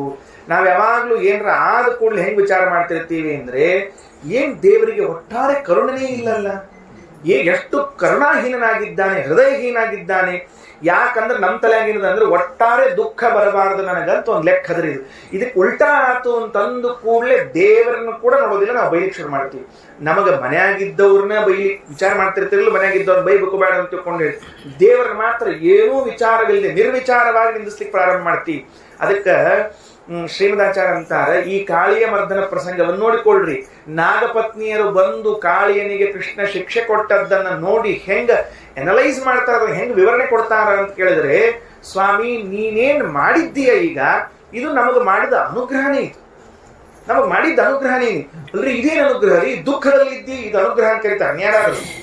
ಕೈ ಮುರಿದು ಕಾಲು ಮುರಿದು ಎಲ್ಲಾ ಮುರ್ಕೊಂಡು ಕೂತು ಹೊತ್ತಿನೊಳಗೆ ಪರಮಾನುಗ್ರಹ ಪರಮಾನುಗ್ರಹ ಅಂತಂತಾರ. ಯಾರ ಇದನ್ನ ಬುದ್ಧದಲ್ಲಿ ನಿಮಗಂತ ಕೇಳಿದ್ರೆ ಶ್ರೀಮದಾಚಾರ್ಯ ಅಂತಾರ, ಅಯ್ಯೋ ದಡ್ಡ, ದಂಡೋಪಿ ಭಗವಚ್ಚೀರ್ಣ ಮಮೈಷೋ ನುಗ್ರಹ ಕೃತಃ ಇತಿ ಭಕ್ತ್ಯಾ ಚಿಂತಯತಾಂ ಶುಭಕಾರಿ ಭವತ್ಯಲಂ. ನೆನಪಿಟ್ಕೋ, ಸತಾಂ ತೇ ಖಲು ಕಲ್ಮಶಾಪಃ. ಇಬ್ಬರಿದ್ದಾರಂತ. ಯಾರಿಬ್ಬರಿದ್ದಾರೆ? ಸ್ವಾಭಾವಿಕವಾಗಿ ಸಜ್ಜನರಾಗಿದ್ದವರು, ಭಕ್ತರಾಗಿದ್ದವರು, ಭಗವದ್ಭಕ್ತರಾಗಿದ್ದವರು, ಅವರು ಎಂದೂ ಕೂಡ ಈ ತರಹದ ಪಾಪ ಕಾರ್ಯವನ್ನ, ಕೆಟ್ಟ ಕೆಲಸವನ್ನ ಮಾಡೋದಿಲ್ಲ. ಅಂಥವರಿಗೆ ಭಗವಂತ ಶಿಕ್ಷೆಯನ್ನ ಕೊಟ್ಟರೆ ಅವರು ಕೂಡಲೇ ಎಲ್ಲಿಗೆ ಬರ್ತಾರೆ ಅಂದ್ರೆ, ಸ್ವಾಮಿ ನೀ ನನಗೆ ಒಳ್ಳೆ ಕೆಲಸ ಮಾಡಿಕೊಟ್ಟು ಅನುಗ್ರಹ ಮಾಡಿದೆ. ಯಾಕೆ ಗೊತ್ತೇನು? ಈ ಶಿಕ್ಷೆಯಿಂದ ನಾನು ಮಾಡಿದ ಪಾಪವು ತೊಳೆದು ಹೋಯಿತು, ನಾನು ಮಾಡಿದ ಪಾಪವು ಸ್ವಚ್ಛ ಆಗೋಯ್ತು. ಇಲ್ಲೇ ಹೋದ್ರೆ ನೀನು ಈ ಶಿಕ್ಷೆ ಕೊಟ್ಟಿದ್ದಿಲ್ಲ ಅಂತ ಆದ್ರೆ ಈ ಪಾಪವನ್ನ ಹೊತ್ತುಕೊಂಡು ಜನ್ಮ ಜನ್ಮಾಂತರಗಳಲ್ಲಿ ಸುತ್ತುತ್ತಿದ್ದೆ. ಭಾರಿ ವಿಚಿತ್ರ. ನಾವೇನ್ ಮಾಡ್ತೀವಿ ಅಂದ್ರೆ ತಪ್ಪಿಸ್ಕೊಳ್ಳಿ ಪ್ರಯತ್ನ ಮಾಡ್ತೀವಿ. ಬೇಡ ಈ ಸರ್ತಿ ಬೇಡ, ನೆಕ್ಸ್ಟ್ ಪೀರಿಯಡ್ ಕೊಡ್ರಿ ನಮಗ ಅಂತ ತಿಳ್ಕೊಂಡು ಮುಂದೆ ಹೋಗ್ತೀವಿ.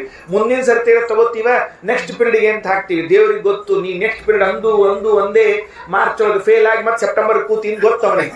ಅದಕ್ಕೆ ಅವನ್ ಏನ್ ಮಾಡ್ತಾನಂದ್ರೆ, ನಾ ಫೇಲ್ ಮಾಡೋದಿಲ್ಲ, ನಿನಗೆ ಹಾಕೇ ಬಿಡ್ತೀನಿ, ಹೊಡ್ತಾ ಅಂತ ಹಾಕಿಬಿಡ್ತಾನೆ. ಹಾಗಾಗಿ ಇವತ್ತು ನಾವು ತಿಳ್ಕೊಳ್ಬೇಕು, ಏನ್ ಶಿಕ್ಷೆ ಕೊಟ್ಟಿದ್ದಾನೆ ದೇವರು, ದುಃಖ ಕೊಟ್ಟಿದ್ದಾನೆ, ಕೊಡ್ಲಿ ಸ್ವಾಮಿ ಸಂತೋಷನ, ಏನ್ ದುಃಖ ಇಲ್ಲ. ಯಾಕೆ ಗೊತ್ತೇನು? ಏನೋ ಪಾಪ ಮಾಡಿದ್ದೆ ಅಷ್ಟು ತೊಳೆದು ಹೋಗ್ಬಿಡ್ತು, ಸ್ವಚ್ಛ ಆಗ್ಬಿಡ್ತು. ಮುಂದಿನ ಸರ್ತಿ ಕ್ಲೀನ್ ಶರ್ಟ್, ಬೆಳ್ಳಗೆ ಶರ್ಟ್ ಹಾಕೊಂಡು ಟಕ ಟಕ ಹೋಗೋದು, ಅಷ್ಟೇ ಕೆಲಸ. ಇದು ಯಾರು ಸಜ್ಜನ ಇದ್ದಾನೆ, ಏನೋ ಕಾರಣಾಂತರದಿಂದ ಕರ್ಮಾನುಸಾರವಾಗಿ ಪಾಪ ಕರ್ಮ ಮಾಡಿದ್ದಾನೆ, ಜನ್ಮಾಂತರದ ಕರ್ಮ ಇವತ್ತು ಪಾಪ ಮಾಡಿದ್ದಾನೆ, ಅದರ ಫಲವನ್ನು ಅನುಭವಿಸಿದ್ದಾನೆ. ಇನ್ನು ಕೆಲವರು ಇರ್ತಾರಂತ್ರಿ, ಅವ್ರೇನು ಅಂತ ಕೇಳಿದ್ರೆ ದುಷ್ಟರೇ ಇದ್ದವರು ಪಾಪಕರ್ಮಗಳನ್ನು ಮಾಡ್ತಿರ್ತಾರೆ. ದಂಡ ಆದ ಮೇಲೆ ತಮಗೇನಾದ್ರೂ ಶಿಕ್ಷೆ ಆದರೆ ದೇವರ ದ್ವೇಷ ಮಾಡಲಿ ಪ್ರಾರಂಭ ಮಾಡದಂತೆ, ದೇವರ ದ್ವೇಷ ಮಾಡಲಿಕ್ಕೆ ಪ್ರಾರಂಭ ಮಾಡದಂತೆ. ಇದು ದೇವರ ದ್ವೇಷವನ್ನ ಮಾಡೋದ್ರಿಂದ ಅವ್ರಿಗೆ ಏನಾಗ್ತದೆ ಅಂದ್ರೆ ಇನ್ನಿಷ್ಟು ಹೆಚ್ಚು ಪಾಪ ಸಂಪಾದನೆ ಮಾಡಿಕೊಂಡು ದುಃಖಾದರ್ಥಗಳನ್ನು ಹೊಂದುತ್ತಾರಾದ್ದರಿಂದ ನಾವು ಎಂದೂ ಅವರ ಮೇಲೆ ದ್ವೇಷ, ಭಗವಂತನ ಮೇಲೆ ದ್ವೇಷವನ್ನ ಮಾಡಬಾರದು.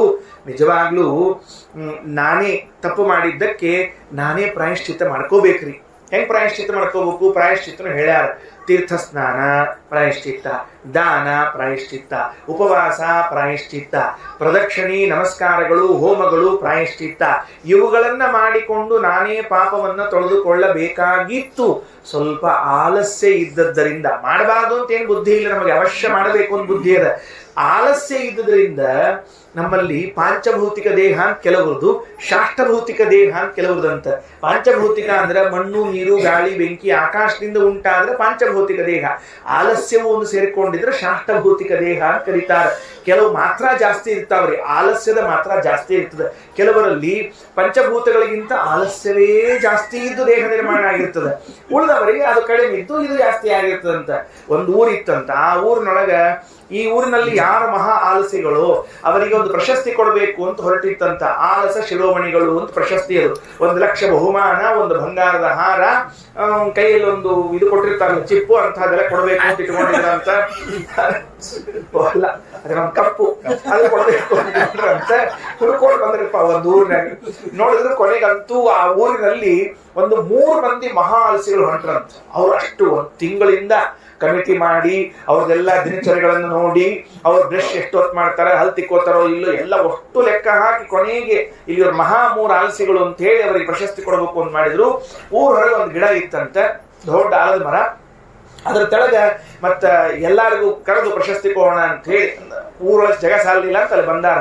ಬಯಲು ನಾಟ್ಯ ಮಂದಿರ ಅಂತ ಹಿಂಗಿರ್ತಿತ್ತು ನೋಡ್ರಿ, ಮಾಡ್ಲಿಕ್ಕೆ ತರ ಮಾಡೋ ಹೊತ್ತಿನೊಳಗ ಏನಾಯ್ತು ಅಂದ್ರೆ, ಇನ್ನ ಇವತ್ತಿನ ಆಲಸ ಶಿರೋಮಣಿಗಳು ನಂಬರ್ 1, ನಂಬರ್ 2, ನಂಬರ್ 3 ಅಂತ ಘೋಷಣೆ ಮಾಡಬೇಕು. ಅವ್ರು ಬಂದು 1 ಲಕ್ಷ ರೂಪಾಯಿ ನಗದನ್ನ ಮತ್ತು ಹಾರವನ್ನ ತಗೊಳ್ಬೇಕು, ಕೈಯಲ್ಲಿ ಕಪ್ಪು ಹಿಡಿಬೇಕು ಅಂತ ಕೂಗುತ್ತಿದ್ದಾರೆ. ಮರದ ಮೇಲೆ ಇಬ್ಬರು ಮಲ್ಕೊಂಡಿದ್ರಂತ. ಮರದ ಮೇಲೆ ಅವ್ರು ಹೇಳಿದ್ರಂತ, ದಯಮಾಡಿ ಅವ್ರಿಗೆ ಕೊಟ್ಬೇಡ್ರಿ, ಯಾಕಂದ್ರೆ ನೀವು ಪರೀಕ್ಷಾ ಪೂರ್ಣ ಮಾಡಿಲ್ಲ, ನಮ್ಮಿಬ್ಬರು ನೀವು ಪರೀಕ್ಷೆಗೆ ತಗೊಂಡೇ ಇಲ್ಲ ಅಂದ್ರು. ಅವ್ರಂದ್ರು, ನೀವ್ ಹೆಂಗ ಆಲಸಿಗಳಾಗ್ತೀರೋ, ನೀವೆಲ್ಲ ಆಲಸಿಗಳಾಗ್ಲಿಕ್ಕೆ ಸಾಧ್ಯನೇ ಇಲ್ಲ, ನಾವೆಲ್ಲಾ ನೋಡಿವಿ, ಎಲ್ಲಾ ತಿಳಿದಾದ್ಮೇಲೆ ನೀವು ಆಲಸಿಗಳಲ್ಲ ಅಂತ ತಪ್ಪು ತಿಳ್ಕೊಂಡಿದ್ದೀರಿ, ನಮ್ಮಂಥ ಆಲಸಿಗಳು ಜಗತ್ತಿನೊಳಗೆ ಇಲ್ವೇ ಇಲ್ಲ. ಅವ್ರಂದ್ರು, ಒಂದೇ ಒಂದು ಮಾತಾಡ್ರಿ, ನೀವ್ ಈ ಮರ ಏರಿ ಹೆಂಗ್ ಮಲ್ಕೊಂಡ್ರೆ, ಆಲಸಿಗಳಾಗಿದ್ರೆ ಮರ ಏರಿ ಮಲ್ಕೊಳ್ಳಿಕ್ ಸಾಧ್ಯ ಇಲ್ಲ, ಕೆಳಗೆ ಮಲಗಬೇಕಾಗಿತ್ತು, ಮ್ಯಾಲೆ ಯಾಕೆ ಏರಿ ಅಂತ ಕೇಳಿದಂತ. ಅವ ಮೇಲಿದ್ದವ್ರು ಹೇಳಿದಂತ, ತಪ್ಪು ತಿಳ್ಕೊಂಡಿದ್ದೀರಿ, ನಾವು ಮಲ್ಕೊಂಡಲ್ಲೇ ಮಲ್ಕೊಂಡಿವಿ, ಕೆಳಗೆ ಗಿಡ ಬೆಳೆದಂತೆ. ನಾವು ಎದ್ದೇ ಇಲ್ಲ, ಗಿಡ ತಾರಾಗಿಯೇ ಬೆಳೆದ 8-10 ವರ್ಷ ಆಗಿ ನಾವು ಅಲ್ಲೇ ಮಲಗಿದ್ದೀವಿ ಅಂತ ಹೇಳಿದಂತೆ.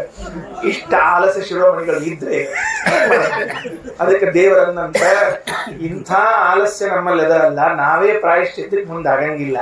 ಅಹಂಕಾರ, ಯಾರು ನೋಡ್ತಾರೆ ಬಿಡು ಅಂತ ಮುಚ್ಚಿಡುವ ಸ್ವಭಾವ, ಇವೆಲ್ಲ ನಮ್ಮಲ್ಲಿ ಇದ್ದದ್ರಿಂದ ಪ್ರಾಯಶ್ಚಿತ್ತವನ್ನು ನಾವು ಮಾಡಿಕೊಳ್ಳದೆ ಇದ್ದಾಗ ದೇವರ ಕಾರುಣ್ಯ, ಅವನೇ 2 ಹೆಜ್ಜೆ ಮುಂದೆ ಬರ್ತಾನೆ, ತಾನೇ ಶಿಕ್ಷೆ ಕೊಡ್ತಾನೆ. ಶಿಕ್ಷೆ ಕೊಟ್ಟು ಪಾಪ ತೊಳೆದು ಶುದ್ಧನನ್ನಾಗಿ ಮಾಡಿ ನಮ್ಮನ್ನು ಕರ್ಕೊಂಡು ಹೋಗ್ತಾನೆ. ಆದ್ರಿಂದ ನಾವು ಈ ಕಾಳಿಯ ಮರ್ದನ ಪ್ರಸಂಗದಲ್ಲಿ ಅನುಗ್ರಹೋ ಎಂಭವತಾ ಕೃತೋ ಹೀನೋ ದಂಡೋ ಸತಾಂ ಏಕಲು ಕಲ್ಮಶಾಪಃ, ಸಜ್ಜನರಿಗೆ ಈ ಶಿಕ್ಷೆ ಅಂತ ಅನ್ನೋದು ಪಾಪವನ್ನು ತೊಳೆದು ಹಾಕುವಂತಹ ಕೆಲಸವಾಗಿದೆ ಅಂತ ತಿಳಿಸಿಕೊಟ್ಟಿದ್ದಾರೆ. ಇದಾದ ಮೇಲೆ ಮುಂದೆ ಕಾಳಿಯ ಮರ್ದನ ಆಯಿತು.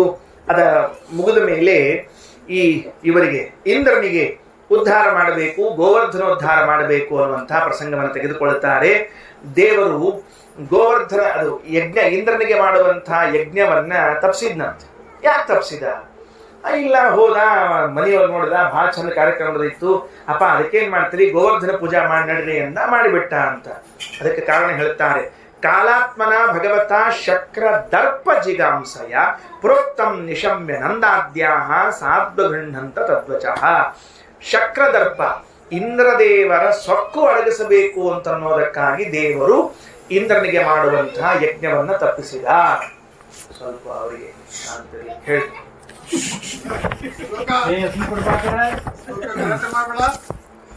ಕಾಲಾತ್ಮನ ಭಗವತ ಶಕ್ರದರ್ಪ ಜಿಗಾಂಸಯ. ಏನ್ ದರ್ಪ ಬಂದಿತ್ತು ಇಂದ್ರದೇವರಿಗೆ?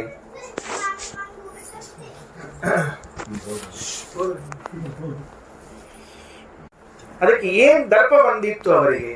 ಯಾವ ಸೊಕ್ಕು ಬಂದದ್ದಕ್ಕಾಗಿ ಕೃಷ್ಣ ಅದನ್ನ ಮುರಿಬೇಕು ಅಂತ ಮಾಡಿ ಯಜ್ಞವನ್ನ ತಪ್ಪಿಸಿದ ಅಂದ್ರೆ ಅದಕ್ಕೆ ಕಾರಣ ಕೊಡುತ್ತಾರೆ. ಮಯಾತೆ ಕಾರಿ ಮಘವನ್ ಮಖಭಂಗೋನು ಗೃಹತ ಮದನುಸ್ಮೃತೆಯೇ ನಿತ್ಯಂ ಮತ್ತಸ್ಯ ಇಂದ್ರಶ್ರಿಯ ಭೃಶಂ. ಇಂದ್ರದೇವರಿಗೆ ಇಂದ್ರ ಪದವಿಯಿಂದ ಮದ ಬಂದಿತ್ತಂತೆ. ಆಹಾ, ನನ್ನಂಥ ವ್ಯಕ್ತಿ ಇನ್ಯಾರಿದ್ದಾರೆ? ಸಹಜ ನೋಡ್ರಿ, ಇವತ್ತು ಪುರಾಣಗಳಲ್ಲಿ ಸ್ವರ್ಗದ ಬಗ್ಗೆ ವರ್ಣನೆ ಕೊಟ್ಟಿರುವಾಗ ಯಾರಿಗೆ ಬೇಕಾಗ್ಲಿ ಬೇಡ ಆಗ್ಲಿ ಒಂದ್ಸರ್ತಿ ಹೋಗಿ ಬರ್ಬೇಕು ಅಂತ ಇಚ್ಛಾ ಬರ್ತಿರ್ತದೆ. ಪುರಾಣ ಕೇಳಿದಾಗ ಎಲ್ಲದನೋ ಏನೋ ನಾವೇನು ಹೋಗ್ತೀವಿ ಬಿಡ್ತೀವೋ, ಒಂದ್ಸಲ ಹೋದ್ರೆ ಎಷ್ಟು ಚಂದ ಇರ್ತದೋ ಏನೋ ಅಂತ ಹಿಂಗೆ ಅನ್ಕೊಂಡಿರ್ತಾರೋ ಇಲ್ಲೋ, ಕೊನೆಗೆ ಅಲ್ಲಿ ಹೋಗ್ಲಿಕ್ಕೆ ಆಗದೆ ಇದ್ರೆ ತಮ್ದು ಎಲ್ಲರ ಒಂದು ಚಂದ ಪ್ರದೇಶಕ್ಕೆ ಹೋಗೋದು ಇದು ಭೂಲೋಕದ ಸ್ವರ್ಗ ಅಂತ ತಿಳ್ಕೊಂಡಿರ್ತಾರೆ. ತೃಪ್ತಿ ಆಗಬೇಕಲ್ಲ ಅವ್ರಲ್ಲಿ ಹೋಗಿಲ್ಲ ಅಂತ ತಿಳ್ಕೊಂಡು. ಹಾಗಾದ್ರೆ ಭೂಲೋಕದಲ್ಲೇ ಸುಂದರವಾದ ಪದಾರ್ಥವನ್ನ ಸ್ವರ್ಗ ಅಂತ ಕರಿಬೇಕಾದ್ರೆ ಸ್ವರ್ಗ ಇನ್ನೆಷ್ಟು ಸುಂದರವಾಗಿರ್ಲಿಕ್ಕಿಲ್ಲ. ಸ್ವರ್ಗದಲ್ಲಿ ಕಾಮಧೇನು, ಕಲ್ಪವೃಕ್ಷ, ಚಿಂತಾಮಣಿಗಳು, ಕೈಗೊಬ್ಬರಾಳು ಕಾಲಿಗೊಬ್ಬರಾಳು ಅಂತ ಹಿಂದಕ್ಕೆ ಕರಿತಿದ್ರಿ. ಆ ಕಥೆ ಕಾದಂಬರಿಗಳೆಲ್ಲ ಬರೆಯುವಾಗ ಸಿನಿಮಾ ನಾಟಕಗಳಲ್ಲಿ ಕೈಗೊಬ್ಬರಾಳು ಕಾಲಿಗೊಬ್ಬರ ಏನ್ ಮಾಡ್ಬೇಕು ಇಟ್ಕೊಂಡು ಅಷ್ಟು ಮಂದಿನ ಇವ್ ಕೈಕಾಲು ಬಿದ್ದು ಹೋಗ್ತಾವ, ಅಷ್ಟ ಕೈಗೊಬ್ಬರ ಮನ್ಯಾಗ ಒಬ್ಬರಿದ್ರೆ ಸಾಕಪ್ಪ ಆಳು. ಕೈಗೊಬ್ಬರ ಅಂತ ಕಾಲಿಗೊಬ್ಬರ, ಕುತ್ತಿಗೊಬ್ಬರ ಹೇಳ್ಬೇಕಾಗಿತ್ತಾಳೆ. ಕುತ್ತಿಗೊಬ್ಬರ ಆಳು, ಕಿವಿಗೊಬ್ಬರ ಆಳು, ತಲೆಗೊಬ್ಬರ ಆಳು, ತಲೆಗೊಬ್ಬರ ಅಂತಾರೆ. ಆದ್ರಿಂದ ಅಷ್ಟೆಲ್ಲ ಇದ್ದಾಗ ಇಂದ್ರದೇವರಿಗೆ ಆ ಐಶ್ವರ್ಯದ ಮದ ಬಂದು ಭಗವಂತನ ವಿಸ್ಮರಣೆ ಬಂದಿತ್ತಂತೆ. ನೋಡ್ರಿ ಹೆಂಗ್ ಲಿಂಕ್ ಅದ ಭಾಗವತ್, ಹೆಂಗ್ ಲಿಂಕ್ ಹೇಳಿಕತ್ತದ. ಮದನುಸ್ಮೃತ ಏ ನಿತ್ಯಂ, ನನ್ನನ್ನ ಮರ್ತಿದ್ದಿ ನೀನು. ಭಗವಂತ ಅಂತಾನ ನನ್ನ ಭಕ್ತನಾಗಿ ಅವನು ನನ್ನನ್ನ ಮರೆಯುವುದು ಅಂದ್ರೆ ಏನರ್ಥ ಅದಕ್ಕೆ? ಆಮೇಲೆ ಭಕ್ತ ಅನ್ನೋ ಶಬ್ದಕ್ಕೆ ಏನ್ ಅರ್ಥ ಉಳಿಯಿತು?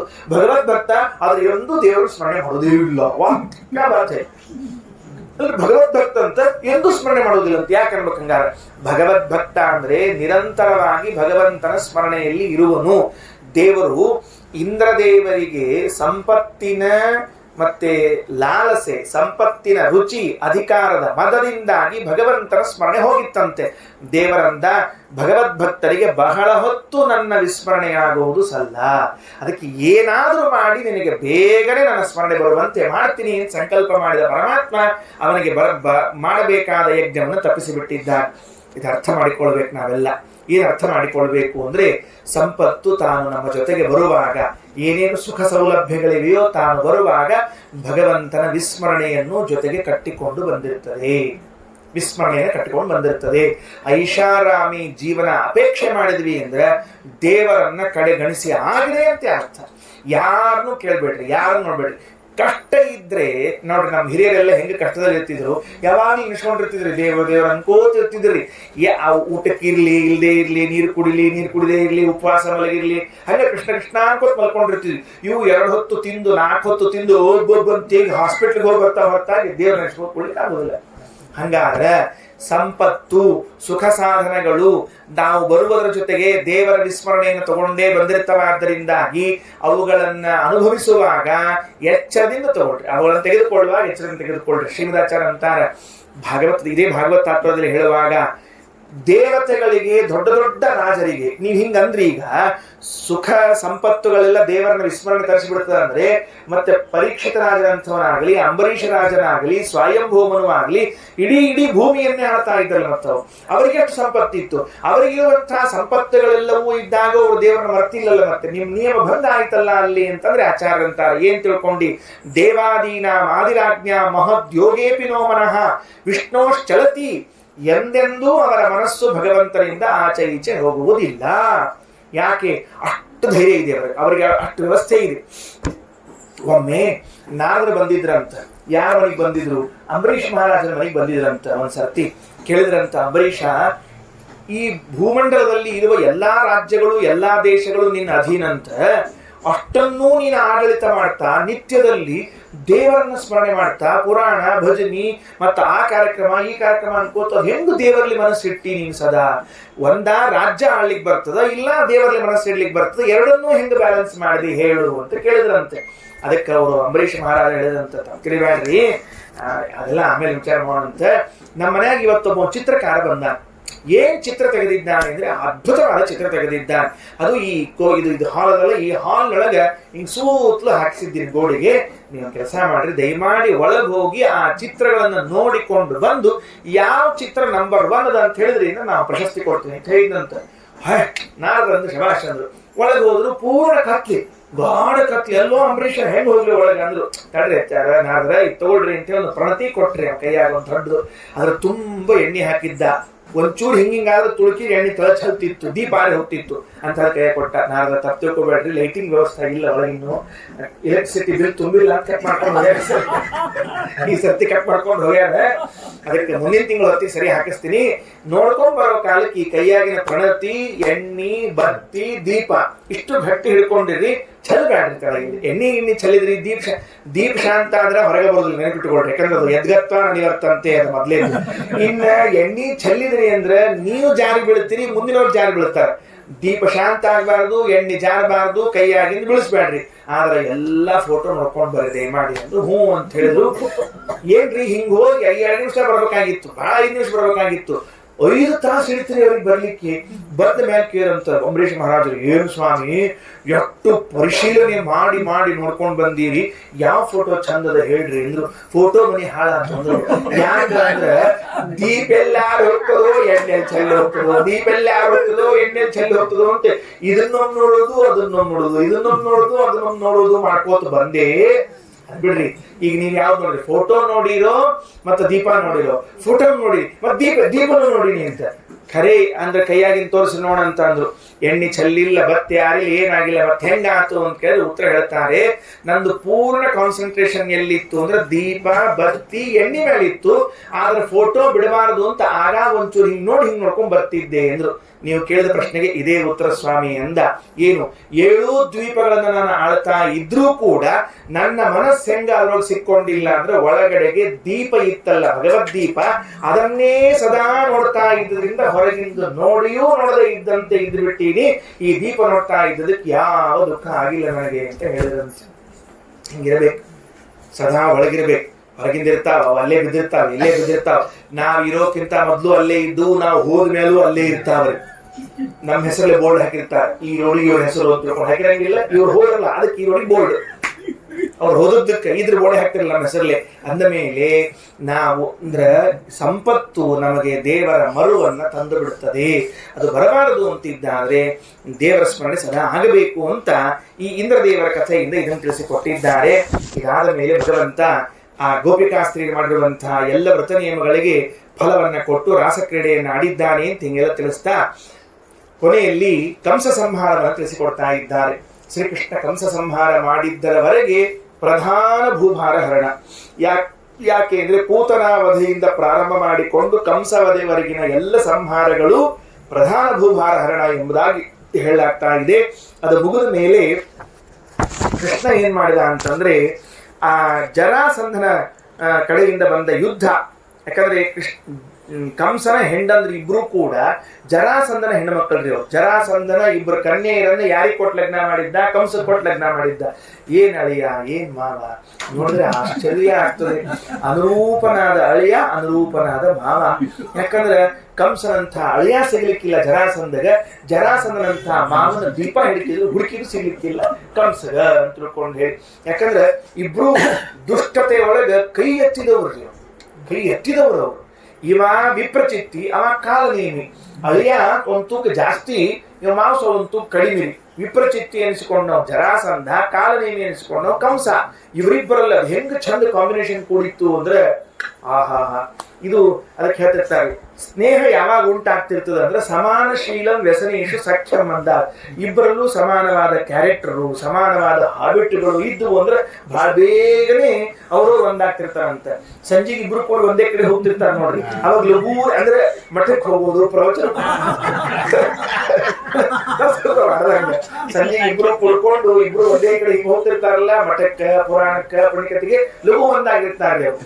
ಅದಕ್ಕೆ ಅವ್ರು ಮನೆಯಾಗಿದ್ದವ್ರಕ್ಕಿಂತ ಹೆಚ್ಚು ಅವ್ರ ಸ್ನೇಹ ಇರ್ತದ್ರಿ.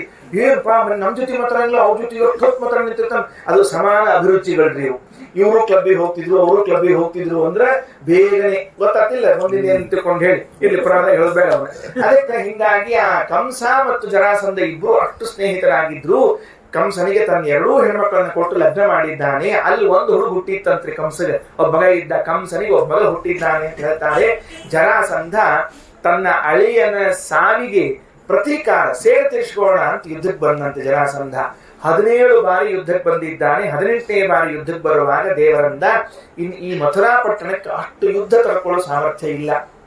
ನೋಡ್ರಿ, ಇರಾನ್ ಇರಾಕ್ ಯುದ್ಧಗಳು, ಆಮೇಲೆ ಇಸ್ರೇಲು ಎಲ್ಲ ಯುದ್ಧದಲ್ಲಿ ಹೆಂಗ್ ಪುಡಿ ಪುಡಿಯಾಗಿ ಹೋಗ್ಯಾವ ಅಂದ್ರ ಆ ಊರಿನ ತಿರುಗಿ ನಿರ್ಮಾಣ ಆಗ್ಲಿಕ್ಕೆ 50 ವರ್ಷ ಬೇಕ್ರಿ. ಅವೆಲ್ಲ ಏನೂ ಉಳ್ಕೊಂಡಿಲ್ಲ. ಆ ಗಾಜಾ ಅನ್ನೋ ಪಾಪ ಪಟ್ಟಿ ಆಗಿ ಹೋಗ್ಬಿಡ್ತೀವಿ. ಏನೇನಿಲ್ಲ. ಯಾಕೆ ಬೇಕಾಗಿತ್ತು ಈ ಹುಚ್ಚುಗಳಿಗೆ? ಕೆದರ್ಕೊಂಡು ಯುದ್ಧಕ್ಕೆ ಹೋಗೋದು, ಇಡೀ ಜಗತ್ತೇ ಧ್ವಂಸ ಆಗಿ ಹೋಗುವಂತಹದ್ದು. ಹಂಗಾಗ್ಬಿಟ್ರೆ ಇನ್ನು ಜನ ಉಳಿಲಿಕ್ಕೆ ಆಗೋದಿಲ್ಲ ಅಂತ ಒಂದು ಪ್ರೈವೇಟ್ ಊರು ಕಟ್ಸಿದ್ದಂತೆ. ಯಾವ್ದದು? ಆನರ್ತ ಅಂತ ಒಂದು ದೇಶ. ಯಾವುದನ್ನ ರೇವತ ಅನ್ನುವ ರಾಜ ಕಟ್ಟಿದ್ದೋ ಆ ರೇವತ ರಾಜ ಕಟ್ಟಿಸಿರುವಂತಹ ಊರು ಆನರ್ತ ದೇಶವನ್ನ ಬೆಳೆಸಿ ದ್ವಾರಕ ಅಂತ ಮಾಡಿಟ್ನಂತೆ. ಮೊದಲದಕ್ಕೆ ಏನ್ ಹೆಸರಿತ್ತು ಅಂದ್ರೆ ಕುಶಸ್ಥಲಿ ಅಂತ ಹೆಸರಿತ್ತಂತೆ. ನೋಡಿ ಎಷ್ಟು ಹೆಸರು! ಕುಶಸ್ಥಲಿ, ಆನರ್ತ, ದ್ವಾರಕ ಅಂತ ಹೆಸರು. ಮೂರು ಊರಿನ ಹೆಸರುಗಳೆಲ್ಲ ಅಲ್ಲಿ ಮಾಡಿಸಿದ್ದಾನೆ. ಕೊನೆಯ ಬಾರಿ ಜರಾಸಂಧ ತಾನು ಬರುವಾಗ ಕಾಲಯವನ್ನು ಕರ್ಕೊಂಡು ಬಂದಿದ್ದಂತೆ. ಯಾಕೆ?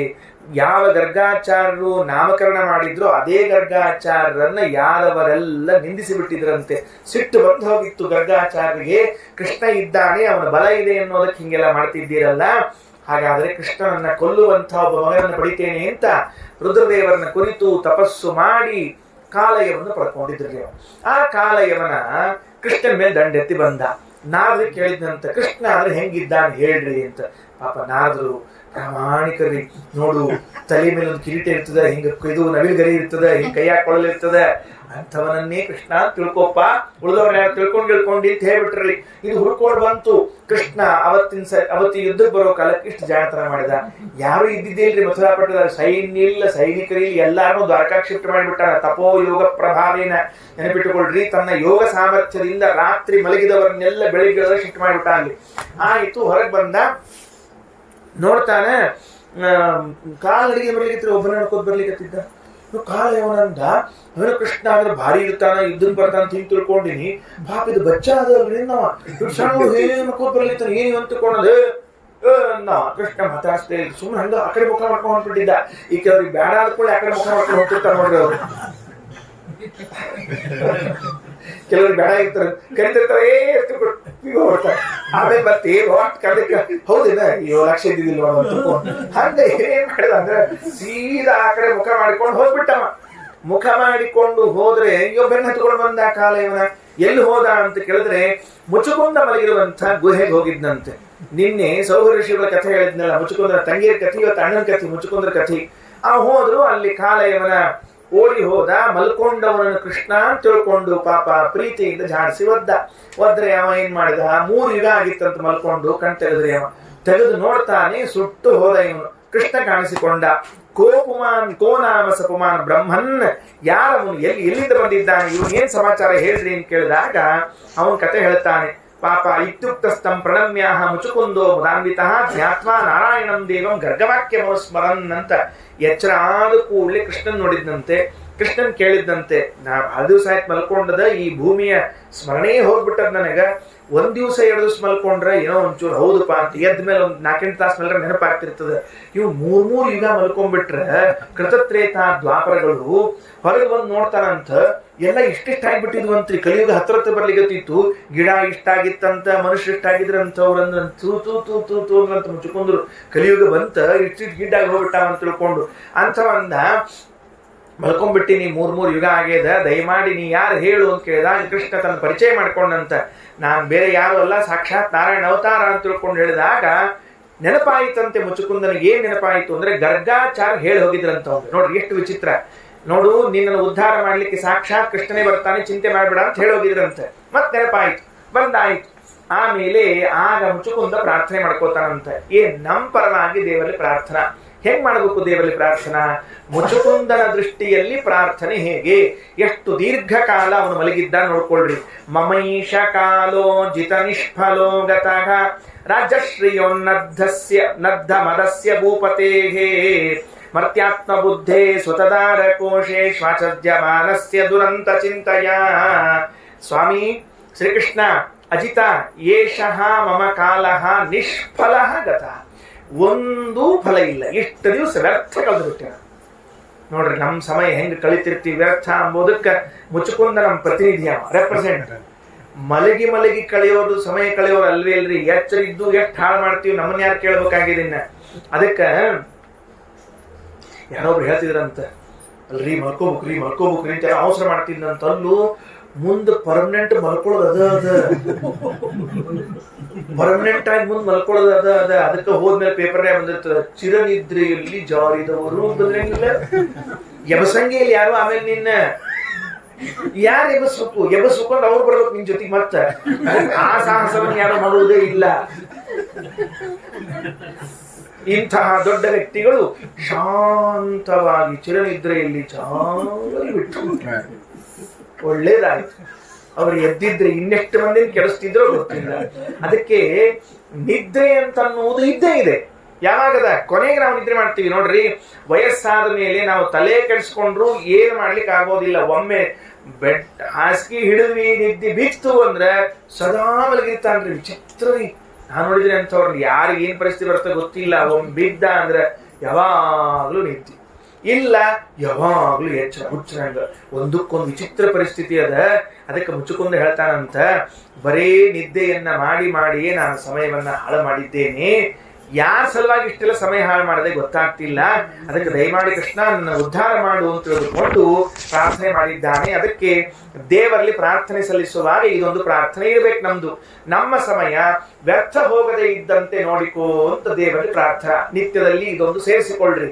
ಇಷ್ಟು ದಿವಸ ಆಗ್ಯದ, ಇನ್ನು ಮುಂದೆ ಆಗಬಾರದು. ನಿತ್ಯದಲ್ಲಿ ನಮ್ಮ ಸಮಯ ನಾವು ಹೆಂಗ್ ಮಾಡ್ತಿರ್ತೀವಿ ಸಮಯವನ್ನ ಅಂದ್ರ ಸುವರ್ಣಮಯ ಕಾಲ ರೀ ಅದು. ಬಂಗಾರ ದಿತ್ತಿತ್ತು ಬೆಳ್ಕೊಳ್ಳೋ ಕಾಲ ಎಲ್ಲ ವ್ಯರ್ಥ ಮಾಡಿ ಕಳೆದ್ಬಿಡೋದು. ಹರಟಿ ಹೊಡೆದೋ, ನಿದ್ದಿ ಮಾಡಿಯೋ, ಇನ್ನು ಮಂದಿ ಮನಿ ಕಾರ್ಬಾರ ಮಾಡಿಯೋ. ಅದಂತೂ ಭಾರಿ ಪ್ರೇಮದ ವಿಷಯ ನಮ್ಗ. ಇನ್ನೊಬ್ಬರ ಮನಿ ಕೆತ್ತ ಭಜಿ ಕಾರ್ಬಾರ ಮಾಡಿ ಎಷ್ಟು ಮಿರ್ಚಿ ಮಾಡಿದ್ರಿ ಇವತ್ತು. ಕೆತ್ತ ಭಜಿ ಅಂದ್ರೆ ಮಿರ್ಚಿ ಭಜಿ ವಿಚಾರ ಮಾಡೋದು ಅಷ್ಟೇ. ಯಾರು ನಮಗೆ ಎದಕ್ ಬೇಕು? ನಮ್ದು ಎಷ್ಟು ಕೆಲಸ ಅಷ್ಟು ಮಾಡ್ಕೊಂಡು ಟಾಟಾ ಬೈ ಹೇಳ್ತಿರ್ಬೇಕು. ಅದರಿಂದ ಸಮಯ ವ್ಯರ್ಥ ಮಾಡಬಾರದು ಅಂತ ಅನ್ನೋದನ್ನು ತಿಳಿಸಿಕೊಟ್ಟಿದ್ದಾರೆ. ಇದಾದ ಮೇಲೆ ಕೃಷ್ಣ ಕಲ್ಯಾಣವನ್ನು ನಿರೂಪಣೆ ಮಾಡ್ತಾ ಇದ್ದಾರೆ ಶುಕಾಚಾರ್ಯರು. ರಾಜಾಸಿ ಭೀಷ್ಮಕೋ ನಾಮ ವಿದರ್ಭಾಧಿಪತಿರ್ಮಹಾನ್ ತಸ್ಯ ಪಂಚಾಭವನ್ ಪುತ್ರಾಹ ಕನ್ಯೇಕಾಚ ವರಾನನ. ಭೀಷ್ಮಕ ರಾಜನಿಗೆ 5 ಜನ ಗಂಡು ಮಕ್ಕಳು, ಒಬ್ಬಳು ಹೆಣ್ಣುಮಗಳಿದ್ದಂತೆ. ಸಾಕ್ಷಾತ್ ಮಹಾಲಕ್ಷ್ಮಿ ರುಕ್ಮಿಣಿಯಾಗಿ ಅವತಾರ ಮಾಡಿದ್ದಾಳೆ. ಆ ರುಕ್ಮಿಣಿಗೆ ಕೃಷ್ಣನನ್ನ ಮಾಡಿಕೊಳ್ಳಬೇಕು ಅಂತ ಮನಸ್ಸಿನ ತುಂಬ ಸಂಕಲ್ಪ ಸಹಜ. ಲಕ್ಷ್ಮೀದೇವಿ ನಾರಾಯಣನ ಅನಾದಿ ಕಾಲದ ಹೆಂಡತಿಯವರು. ಅವಳು ನಾರಾಯಣನ ಬಿಟ್ಟರೆ ಬೇರೆಯವ್ರ ಜೊತೆಗೆ ವಿವಾಹ ಕೂಡುವುದೇ ಇಲ್ಲ. ಆದರೆ ಇಲ್ವಲ ಅಂತ ಒಬ್ಬನಿದ್ದಂತೆ. ಯಾರವ ಇಲ್ವಲ? ಅಗಸ್ತ್ಯರ ಕಾಲಕ್ಕೆ ವಾತಾಪಿ ಇಲ್ವಲ ಅಂತ ಇಬ್ರು ಬಂದಿದ್ರಿ. ಕಥೆ ಕೇಳಿದ್ವಿ ನಾವೆಲ್ಲ ಸಣ್ಣವರಿದ್ದಾಗ. ನಮ್ಮಜ್ಜಿ ಊಟ ಆದ ಕೂಡಲೇ ಹೇಳ್ತಿದ್ಲು ಹೊಟ್ಟಿ ಮೇಲೆ ಕೈ ಹಾಡ್ಕೋತ, ವಾತಾಪಿ ಜೀರ್ಣೋಭವ ಇಲ್ಲವ ವಾತಾಪಿ ಅಂತ ಹೇಳ್ತಿದ್ರು. ಅವರು ಇಬ್ರು ಅಣ್ಣ ತಮ್ಮಂದ್ರಂತವ್ರು. ಅವು ಮನಿಗ್ ಬಂದ್ ಬ್ರಾಹ್ಮಣರಿಗೆಲ್ಲ ಊಟಕ್ಕೆ ಹಾಕೋದಂತ. ಹೆಂಗ್ ಊಟಕ್ಕೆ ಹಾಕೋದು ಅಂದ್ರೆ, ಅಣ್ಣ ಒಂದ್ ದಿವ್ಸ ಕುರಿ ಆಗೋದು, ತಮ್ಮ ಅವ್ನ್ ಕತ್ತರಿಸಿ ಮಾಂಸ ತುಂಡೆಲ್ಲ ಮಾಡಿ ಊಟಕ್ಕೆ ಹಾಕೋದು. ಅವ್ರು ಬ್ರಾಹ್ಮಣರು ಊಟ ಮಾಡಿ ಆದ್ಮೇಲೆ ಇವ ಕೂಗೋದಂತ, ಇಲ್ವಲ್ಲ ಹೊರಗ್ ಬಾ ಅನ್ನೋದಂತ. ಹೊರಗೆ ಬಂದು ಹೊಟ್ಟೆ ಹೊಡ್ಕೊಂಡು ಠಪ್ ಅಂತ ಹೊರಗೆ ಬಂದ್ಬಿಡ್ತಿದ್ದಂತ. ರೀ ಮೃತ ಸಂಜೀವಿನಿ ವಿದ್ಯೆ ಈ ರಾಕ್ಷಸರ ಕೈಯಾಗಿ ಸಿಕ್ಬಿಟ್ರೆ ಏನಾಗ್ಲಿಕ್ಕಿಲ್ಲ. ಒಮ್ಮೊಮ್ಮೆ ವಾತಾಪಿ ಬರ್ತಿದ್ದಂತ. ಹಿಂಗ್ ಇಬ್ರು ಪಾಳಿ ಪ್ರಕಾರ ಅಣ್ಣ ಅವ್ನ್ ತಮ್ಮ ಮಾಡ್ತಿದ್ರಂತ. ಒಂದ್ ದಿವ್ಸ ಅಲ್ಲಿ ಬಂದಿದ್ರು ರೀ ಅಗಸ್ತ್ಯರು. ಬಂದ್ ಹೊತ್ತೊಳಗೆ ಊಟಕ್ಕೆ ಕೂತಾರ. ಹೊತ್ತೊಳಗೆ ಅವತ್ತು ವಾತಾಪಿ ಪಾಳಿ ಒಳಗೆ ಹೋಗ್ಯಾನ ವಾತಾಪಿ. ಅಗಸ್ತ್ಯರಂದ್ರು ಹೊರಗೆ ಬರ್ತೀಯ ಜೀರ್ಣೋಭವ ಅಂದ್ಬಿಟ್ರಲ್ಲಿ. ಜೀರ್ಣೋಭವ ಅಂದ್ರೆ ಒಳಗ ಕರುಕಲಾಗ್ಬಿಟ್ರೆ ಅವ. ಏನು ಸಾಮರ್ಥ್ಯ. ಆ ಇಲ್ವಲ ಬಂದಂತೆ ಅವನು ಅಗಸ್ತ್ಯರೇ ಕೊಂದು ಹಾಕಿದ್ದಾರೆ. ಹಿಂಗಾಗಿ ಅಗಸ್ತ್ಯರು ವಾತಾಪಿ ಇಲ್ವರನ್ನ ಕೊಂದಿದ್ರಲ್ಲ, ಆ ಇಲ್ವಲನಿ ಕೃಷ್ಣನಿಗೆ ರುಕ್ಮಿಣಿಗೆ ಅಣ್ಣನಾಗಿ ರುಕ್ಮಿಯಾಗಿ ಹುಟ್ಟು ಬಂದಿದ್ನಂತ. ಬೇರೆ ಯಾರಲ್ಲ ಪಾಪ. ಬ್ರಾಹ್ಮಣರನ್ನು ಕೊಲ್ಲೋರು, ಧರ್ಮಕ್ಕೆ ಅಡ್ಡಾಗೋರು ಇಂಥವ್ರು ಬಂದಿರ್ತಾರೆ. ಅವತ್ತು ಬ್ರಾಹ್ಮಣರನ್ನು ಕೊಲ್ಲು ಬ್ರಾಹ್ಮಣರಿಗೆ ಅಡ್ಡ ಆಗಿದ್ದ. ಇವತ್ತು ರುಕ್ಮಿಣಿ ದೇವಿಗೆ ಅಡ್ಡ ಆಗ್ಲಿಕ್ಕೆ ಬಂದಿದ್ದಂತ ಪುಣ್ಯಾತ್ಮ. ರುಕ್ಮಿಣಿ ದೇವಿಯಲ್ಲೂ ನಾ ಕೇಳೋದಿಲ್ಲ ಅನ್ಲಿಕ್ಕೆ. ಅವಂಗೇನು ಅಂದ್ರೆ ಶಿಶುಪಾಲ ಕೊಡ್ಬೇಕು ಅಂತ. ಅವ್ನ ಫ್ರೆಂಡ್ ರೀ ಶಿಶುಪಾಲ ಫ್ರೆಂಡ್. ಎಂತಿಂತವ್ರು ಒಳ್ಳೊಳ್ಳೆ ಸ್ನೇಹಿತರು ನೋಡ್ರಿ. ದೇವ್ರ ಆರ್ಸಿ ಅವರಿಗೆ ಸ್ನೇಹ ಉಂಟು ಮಾಡಿರ್ತಾನಂತ. ಒಂದಕ್ಕೆ ಒಂದ್ ಕಣ್ಣಿರಂಗಿಲ್ಲ, ಒಂದಕ್ಕೊಂದು ಕಿವಿ ಇರಂಗಿಲ್ಲ, ಒಂದಕ್ಕೊಂದು ಮೂಗಿ. ಇಂಥವ್ರು ಸೇರಿಸ್ಬಿಡ್ತಾರೆ ಎಲ್ಲಾರು. ಏನ್ ಚಂದ ಹೊಂಟಿರ್ತಾರೆ ಟೀಮ್ ಎಲ್ಲ. ಹೇಳ್ತೀನಿ, ಒಂದ್ ಕುಂಟ್ಕೋತ, ಒಂದ್ ಕಾಣಿಸ್ಕೋತ, ಒಂದ್ ಬಿದ್ಕೋತ ಹೋಗ್ತಿರ್ತಾವ. ಹಂಗೆ ಶಿಶುಪಾಲ, ಜರಾಸಂಧ, ರುಕ್ಮಿ ಎಲ್ಲ ಒಂದ್ ಟೀಮು. ರುಕ್ಮಿಣಿ ದೇವಿ ಅಂದು ಇದಾಗೋ ಹೋಗೋದಲ್ಲ, ನಾನೇ ಧೈರ್ಯದಿಂದ ಮುಂದೆ ಹೆಜ್ಜೆ ಇಡಬೇಕು ಅಂತ ತಿಳ್ಕೊಂಡು ಹೇಳಿ ಬ್ರಾಹ್ಮಣನ ಕೈಯಲ್ಲಿ ಪತ್ರವನ್ನ ಕೊಟ್ಟು ಕಳಿಸ್ತಾ ಇದ್ದಾಳೆ. ಬ್ರಾಹ್ಮಣ ಪತ್ರ ತೆಗೆದುಕೊಂಡು ಹೋಗಿ ದ್ವಾರಕೆಗೆ ಕೃಷ್ಣನಿಗೆ ನೀಡಿ ಕೃಷ್ಣನ ಜೊತೆಗೆ ಪುನಃ ಬಂದಿದ್ದಾಳೆ. ಪತ್ರ ಬರೆಯೋದ್ರೊಳಗೆ ಏನ್ ಬರ್ಕೊಂಡಿದ್ದಾಳೆ ಅಂದ್ರೆ, ತನ್ನ ಪೂರ್ಣ ಭಕ್ತಿಯನ್ನು ತೋರಿಸ್ಕೊಂಡಿದ್ದಾನೆ. ಮೇಲ್ ನೋಡ್ಲಿಕ್ಕೆ ಭಾಗವತದಲ್ಲಿ ಪತ್ರ ಬರೆದಿದ್ದು ಒಂದು ಲವ್ ಲೆಟರ್ ಅನ್ನೋ ಹಂಗೆ ತೋರಿಸ್ತಿರ್ತಾರೆ, ಅಥವಾ ಒಂದು ಕರ್ಕೊಂಡು ಹೋಗು ಅನ್ನುವಂತಹ ಪತ್ರ ಬರೆದಂತೆ ಇದ್ದನ್ ಅಲ್ಲ, ಅರ್ಜಿನೂ ಅಲ್ಲ, ಅದು ಯಾವುದೂ ಅಲ್ಲ. ಏನ್ ಚಂದ ಬರೆದಿದ್ದಾಳೆ ಅಂದ್ರೆ ಕೊನೆ ಮಾತು ನೋಡ್ರಿ ಎಷ್ಟು ಚಂದದೊಳಗಿಂದು.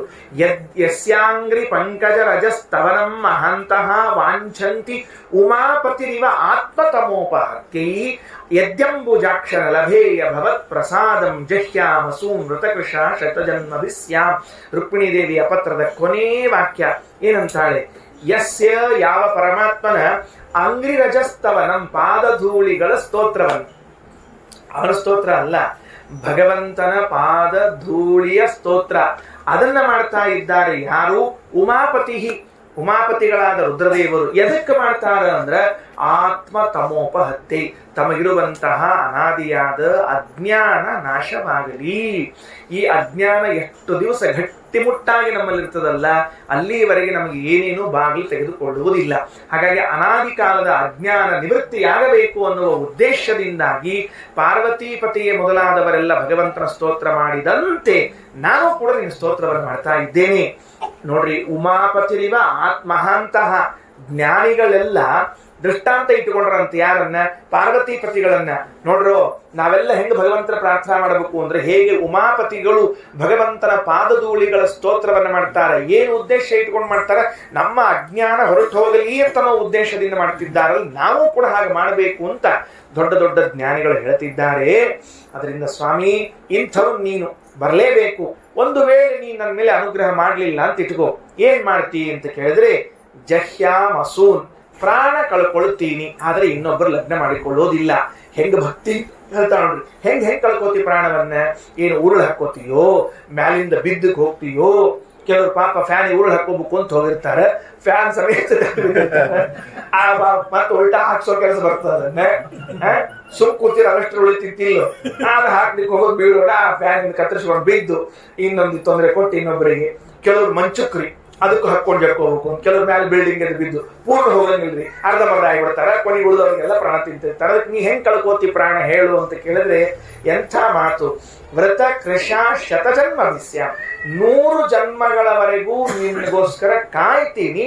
ವ್ರತಗಳನ್ನ ಮಾಡಿ ದೇಹವನ್ನ ದಂಡಿಸಿ, ವ್ರತ ಮಾಡಿದ ಮೇಲೆ ದೇಹ ತ್ಯಾಗ ಮಾಡ್ತೀನಿ, ಹೊರತಾಗಿ ಬೇರೆ ರೀತಿಯಿಂದ ಇಲ್ಲ ಅಂತ ಇಷ್ಟು ಭಕ್ತಿದ್ರೇಕದಿಂದ ಪತ್ರವನ್ನು ಬರೆದಾಗ ಶ್ರೀಕೃಷ್ಣ ಬಂದು ಅವಳನ್ನ ಕರೆದುಕೊಂಡು ಹೋಗ್ತಾನೆ, ವಿವಾಹ ಮಾಡಿಕೊಳ್ತಾನೆ.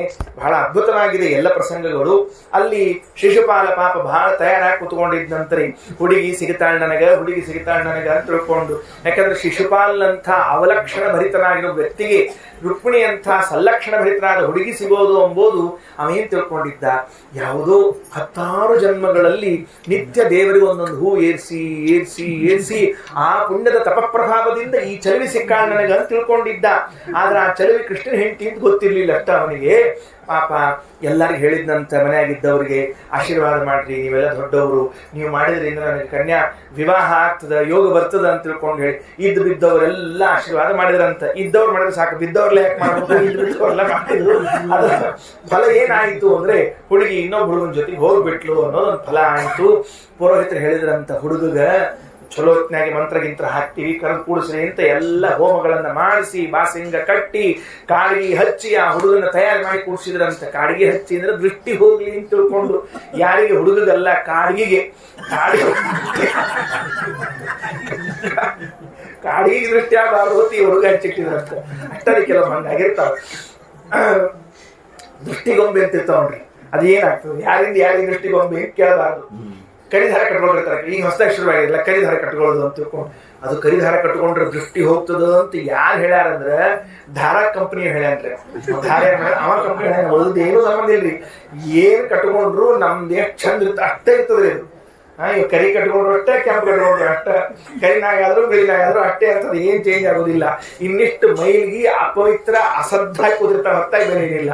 ಹಂಗಾಗಿ ಅವ ಪಾಪ ಎಲ್ಲ ದೃಷ್ಟಿ ಕಟ್ಕೊಂಡು ಕೂತ್ಕೊಂಡದ. ಅಲ್ಲಿ ಆಚಾರ ಹಿಂಡಂದ್ರು ಕರ್ಕೊಂಡು ಹೋಗಿರಂತ ಹುಡುಗಿ ಗೌರಿ ಪೂಜಾ ಮಾಡಿಸ್ಬೇಕಂತ ಹೇಳಿ ಗೌರಿ ಪೂಜಾ ಮಾಡಿಸಿಳು. ಗಂಗಿ ಪೂಜಾ ಆಯ್ತು, ಬಾಗಣ ಕೊಟ್ಲು, ಎಲ್ಲರಿಗೂ ನಮಸ್ಕಾರ ಮಾಡಿ ಕೈಯಾಗ ಮಂತ್ರಾಕ್ಷತೆ ಕೊಟ್ಟು ಆಶೀರ್ವಾದ ಮಾಡ್ರಿ. ಪಾಪಿ ಹಿರೇ ಮುತ್ತೈದರೆಲ್ಲ ನಾವು ಆಶೀರ್ವಾದ ಮಾಡಿಬಿಟ್ರೆ ಹುಡುಗಿ ಆರಾಮ್ ಇರ್ತಾರ ಅಂತ ತಿಳ್ಕೊಂಡು ಹೇಳಿ ಮಾಡಿ ಮಾಡಿ ಕೊನೀಗ ಆ ಹುಡುಗಿ ಎದ್ದು ನೋಡಿದ್ದು ಕೃಷ್ಣ ರಥ ತಗೊಂಡು ಬಂದಿದ್ದ. ಸಂತೋಷ ಆಗ್ಬಿಡುತ್ತು. ಹೋಗಿ ಬರುತ್ತೇನೆ ಟಾಟಾ ಅಂದು.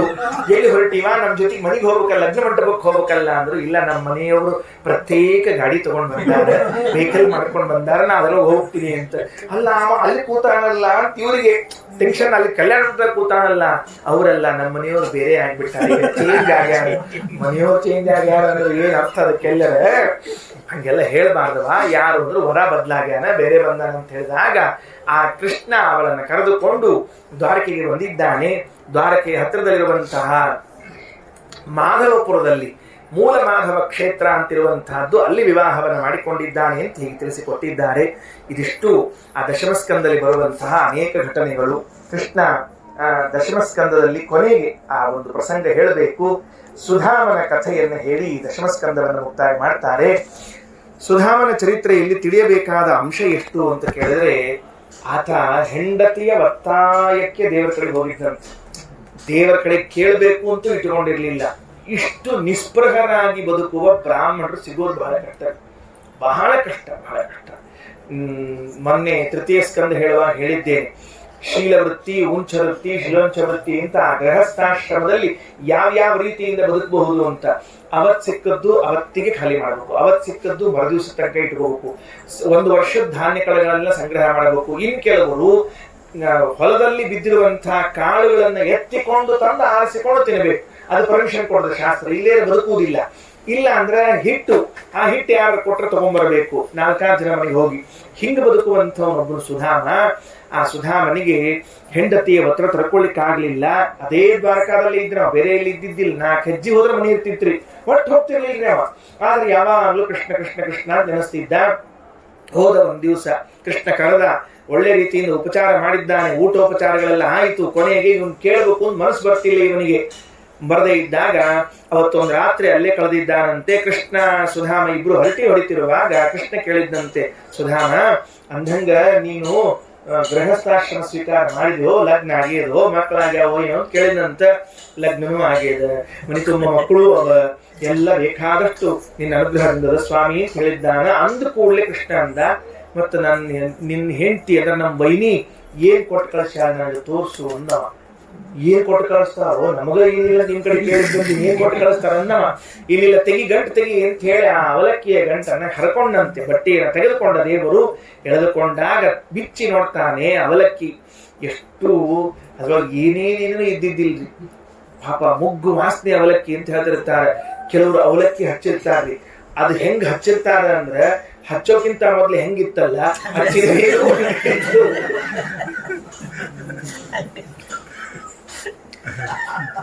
ಪ್ರಾಕ್ ಪಶ್ಚಾತ್ ಸ್ವರೂಪದಲ್ಲಿ ಏನೂ ವ್ಯತ್ಯಾಸ ಆಗೋದಿಲ್ಲ. ನೋಡ್ರಿ ನೋಡ್ರಿ ಹೆಂಗದ ಅಂದ್ರೆ, ಒಂದ ಅವಲಕ್ಕಿಯ ಮಹಿಮಾ, ಇಲ್ಲ ಹಚ್ಚುವನ ಕೈ ಚಳಕ, ಹಚ್ಚುವನ ಕೈ ಚಳಕ. ಎಣ್ಣೆ ಹಾಕಿರ್ತಾರೆ, ಒಟ್ಟ ಒಂದ್ ಅವಲಕ್ಕಿಗೂ ತಾಕಿರಂಗಿಲ್ಲ. ಸಾಸ್ವಿ ಹಾಕಿರ್ತಾರೆ, ಒಂದೂ ಕಾಣಿಸಂಗಿಲ್ಲ. ಎಂಥ ಕಲಾ ಇದು ಹೇಳಿ ನೋಡಂತ. ಯಾರಾದ್ರೂ ಇಂಥದ್ ಮಾಡ್ಲಿಕ್ಕೆ ಬರ್ತದ? ನಾವು 8 ಜನ್ಮ ಎತ್ತಿ ಬರ್ಬೇಕು, ಅವ್ರ ಕೈ ಕೆಲಸ ಮಾಡ್ಬೇಕು ಅಂದಾಗ ಮಾತ್ರ ಅಷ್ಟು ಪುಡಿ ಹಾಕಿರ್ತಾರೆ. ಹೇಳ್ತೀನಿ, ಒಗ್ಗರಣೆ ಕೊಟ್ಟಾಗ ಒಂದಾದ್ರೂ ಅವಲಕ್ಕಿಗೆ ಅಂಟಿರ್ಬೇಕು. ಪೀತಾಂಬರಧಾರಿ ಆಗ್ಬೇಕು ಅವಲಕ್ಕಿ ಅಂತ. ಯಾವ ಶುಕ್ಲ ಅಂಬರ ಬಿಟ್ಟು ಅಂತ ಚಂದ ಹತ್ತಿರ್ತಾರೆ ಅವಲಕ್ಕಿ. ಪೂರ್ವದಲ್ಲೂ ಪಶ್ಚಾತ್ತಲ್ಲೂ ಇದು ಅವಲಕ್ಕಿಗಾದ್ರೆ ಚಂದ ಇರ್ತಾರೆ. ಕೆಲವರು ಅನ್ನಕ್ಕೂ ಹಿಂಗ ವ್ಯವಸ್ಥೆ ಇಟ್ಕೊಂಡಿರ್ತಾರೆ. ಪೂರ್ವದಲ್ಲಿ ಯಾವ ಅಕ್ಕಿಗಳು ಇರ್ತದೋ ಆಶ್ರಮ ತೆಗೆದುಕೊಂಡ್ಮೇಲೂ ಅದೇ ಅಕ್ಕಿ.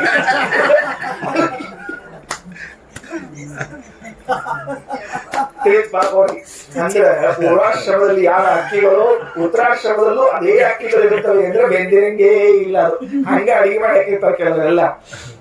ಮಾಡಿದವ್ರು ಯಾರೋ ತಪ್ಪು ತಿಳ್ಕೊಬೇಡ್ರಿ, ನಾ ನಿಮ್ ಬಗ್ಗೆ ಹೇಳಿನಿ ಅಂತ ಅನ್ಕೊಳ್ಳೇಬೇಡ್ರಿ.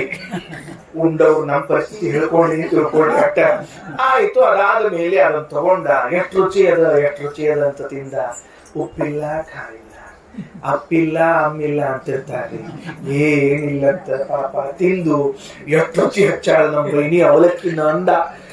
ತಿಂತಿದ್ದರಿ ಒಂಚೂತ್ತಾಗಿ ನೋಡ್ತೀನಿ ನಾನು ಕಲ್ಕೋಬೇಕಲ್ಲ. ಮತ್ತೆ ಒಂದ್ ದಿವಸ ಹಿಂಗೆ ಹೇಳಿ ನೀವು ಚಲೋ ಹಚ್ಚಿ ಅಂತ ತಿಳ್ಕೊಂಡಿ ಈಗ ಗಂಡಂದ್ರು ಮನ್ಯಾಗ ಹೆಂಡತಿ ಮಾಡಿದ್ರೆ ಯಾವ ಅಡಿಗೆ ಚಲೋ ಅಂತ ಹೇಳಿದಂಗಿಲ್ರಿ. ಎಲ್ಲ ಬೇರೆ ಕಡೆ ಊಟಕ್ಕೆ ಹೋಗಿರ್ತಾರ ನೋಡ್ರಿ, ಏನು ಬೈನಿ ಏನ್ ಚಂದ ಮಾಡಿದ್ರಿ, ಎಲ್ಲರ ಚಲೋ ಇರ್ತದ ಸಾರು ಮತ್ತು ಎಷ್ಟು ಚಂದ ಕುಂದರ ಬೈನಿ ಕುಂದರ್ತದ ಕೂತು ಕೂತು ಕೂತು ಅದಕ್ಕ ಕೃಷ್ಣ ಹೇಳ್ದ, ಆಕಿ ಬಾಜು ರುಕ್ಮಿಣಿ ನಿಂತಿದ್ಲು, ಇಲ್ಲೊಂಚೂರು ತರ್ರಿ ನೋಡ್ತೀನಿ ನಾನು ಎಷ್ಟು ಚಂದ ಹಚ್ಚಾಳ ಆಕಿ ಹೆಣ್ಮಗಳು ಅಂತ ಹೇಳಿ. ಬಾಯ ಹಾಕೊಂಡ್ರೆ ಏನೇನ್ ಇದ್ದಿದ್ದಿಲ್ಲ. ರುಕ್ಮಿಣಿ ಒಂದೇ ಮಾತು ಹೇಳಿದ್ದು, ನೀ ಇನ್ನೊಂದು ಮುಷ್ಟಿ ತಗೋಬೇಡ್ರಿ.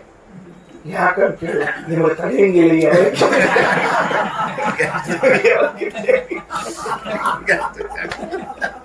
ಗ್ಯಾಸ್ಟ್ರಿಕ್ ಆಶ್ಚರ್ಯಪ್ಪ. ಆಮೇಲೆ ನೋಡ್ರಿ ಅವ್ನು ಏನಾಯ್ತು, ಭಗವಂತ ಏತಾವತ ಅಲಂ ಬ್ರಹ್ಮನ್ ಸರ್ವ ಸಂಪತ್ ಸಮೃದ್ಧ, ಇಷ್ಟು ಸಾಕು ಅಂತ ಹೇಳಿದ್ದಾನೆ. ಸುಧಾಮನ ಎಲ್ಲ ಸಂಪತ್ತು ಬಂದಿತ್ತಲ್ಲ, ಸುಧಾಮ ಮನೆಗೆ ಬಂದ್ಮೇಲೆ ನೋಡ್ತಾನೆ, ಏನಿದೆಲ್ಲ ಎಲ್ಲಿಂದ ಬಂತು ಅಂತ ಕೇಳಿದಾಗ ಕೃಷ್ಣ ದೂತರು ತಂದು ಕೊಟ್ಟದ್ದು ಅಂತ ಹೇಳಿದ್ರೆ ಬಾಗಿಲದಲ್ಲೇ ಕುಸಿದು ಕೂತು ಸ್ತೋತ್ರ ಮಾಡ್ತಾ ಹೇಳ್ತಾರಂತೆ. ಎರಡೂ ಮೊಣಕಾಲಗಳನ್ನು ಊರಿ ಮಯೋಪನೀತಂ ಪೃಥುಕೈಕ ಮುಷ್ಟಿಂ ಪ್ರತ್ಯಗ್ರಹಿ ಪ್ರೀತಿ ವಿಶ್ವ ಮಹಾತ್ಮ, ನಾನು ಕೊಟ್ಟ ಒಂದು ಹಿಡಿ ಅವಲಕ್ಕಿಗೆ ಇಷ್ಟು ಕೊಟ್ಟಿದ್ದೀಯ ಅಂದ್ರೆ ನಿನ್ನಂತ ಪಾಪ ನೀ ದೇವರೇ ಅಲ್ಲಪ್ಪ, ನೀನ್ ಬೀಳು ಗೊತ್ತಾಗೋದಿಲ್ಲ, ಸಾಳೆ ಬೋಳೆ ನೀನು. ಯಾಕಂದ್ರೆ ಯಾರಿಗೆ ಏನ್ ಕೊಡ್ಬೇಕು ಅಂತ ಗೊತ್ತಿಲ್ಲ, ನಮ್ಮಂಥವ್ರಿದ್ರು ಎಷ್ಟು ಬರೋಬ್ಬರಿ ವ್ಯವಸ್ಥೆ ಮಾಡ್ತಿದ್ವಿ ಅಂತ ಸುಧಾಮ ಮಾಡ್ಬೇಕಂತೆ. ಮಯೋಪನೀತಂ ಪೃಥುಕೈಕ ಮುಷ್ಟಿಂ ಪ್ರತ್ಯಗ್ರಹಿ ಪ್ರೀತಿ ವಿಶ್ವ ಮಹಾತ್ಮ ಅಂತ ಹೀಗೆ ತಿಳಿಸಿಕೊಟ್ಟಿದ್ದಾನೆ.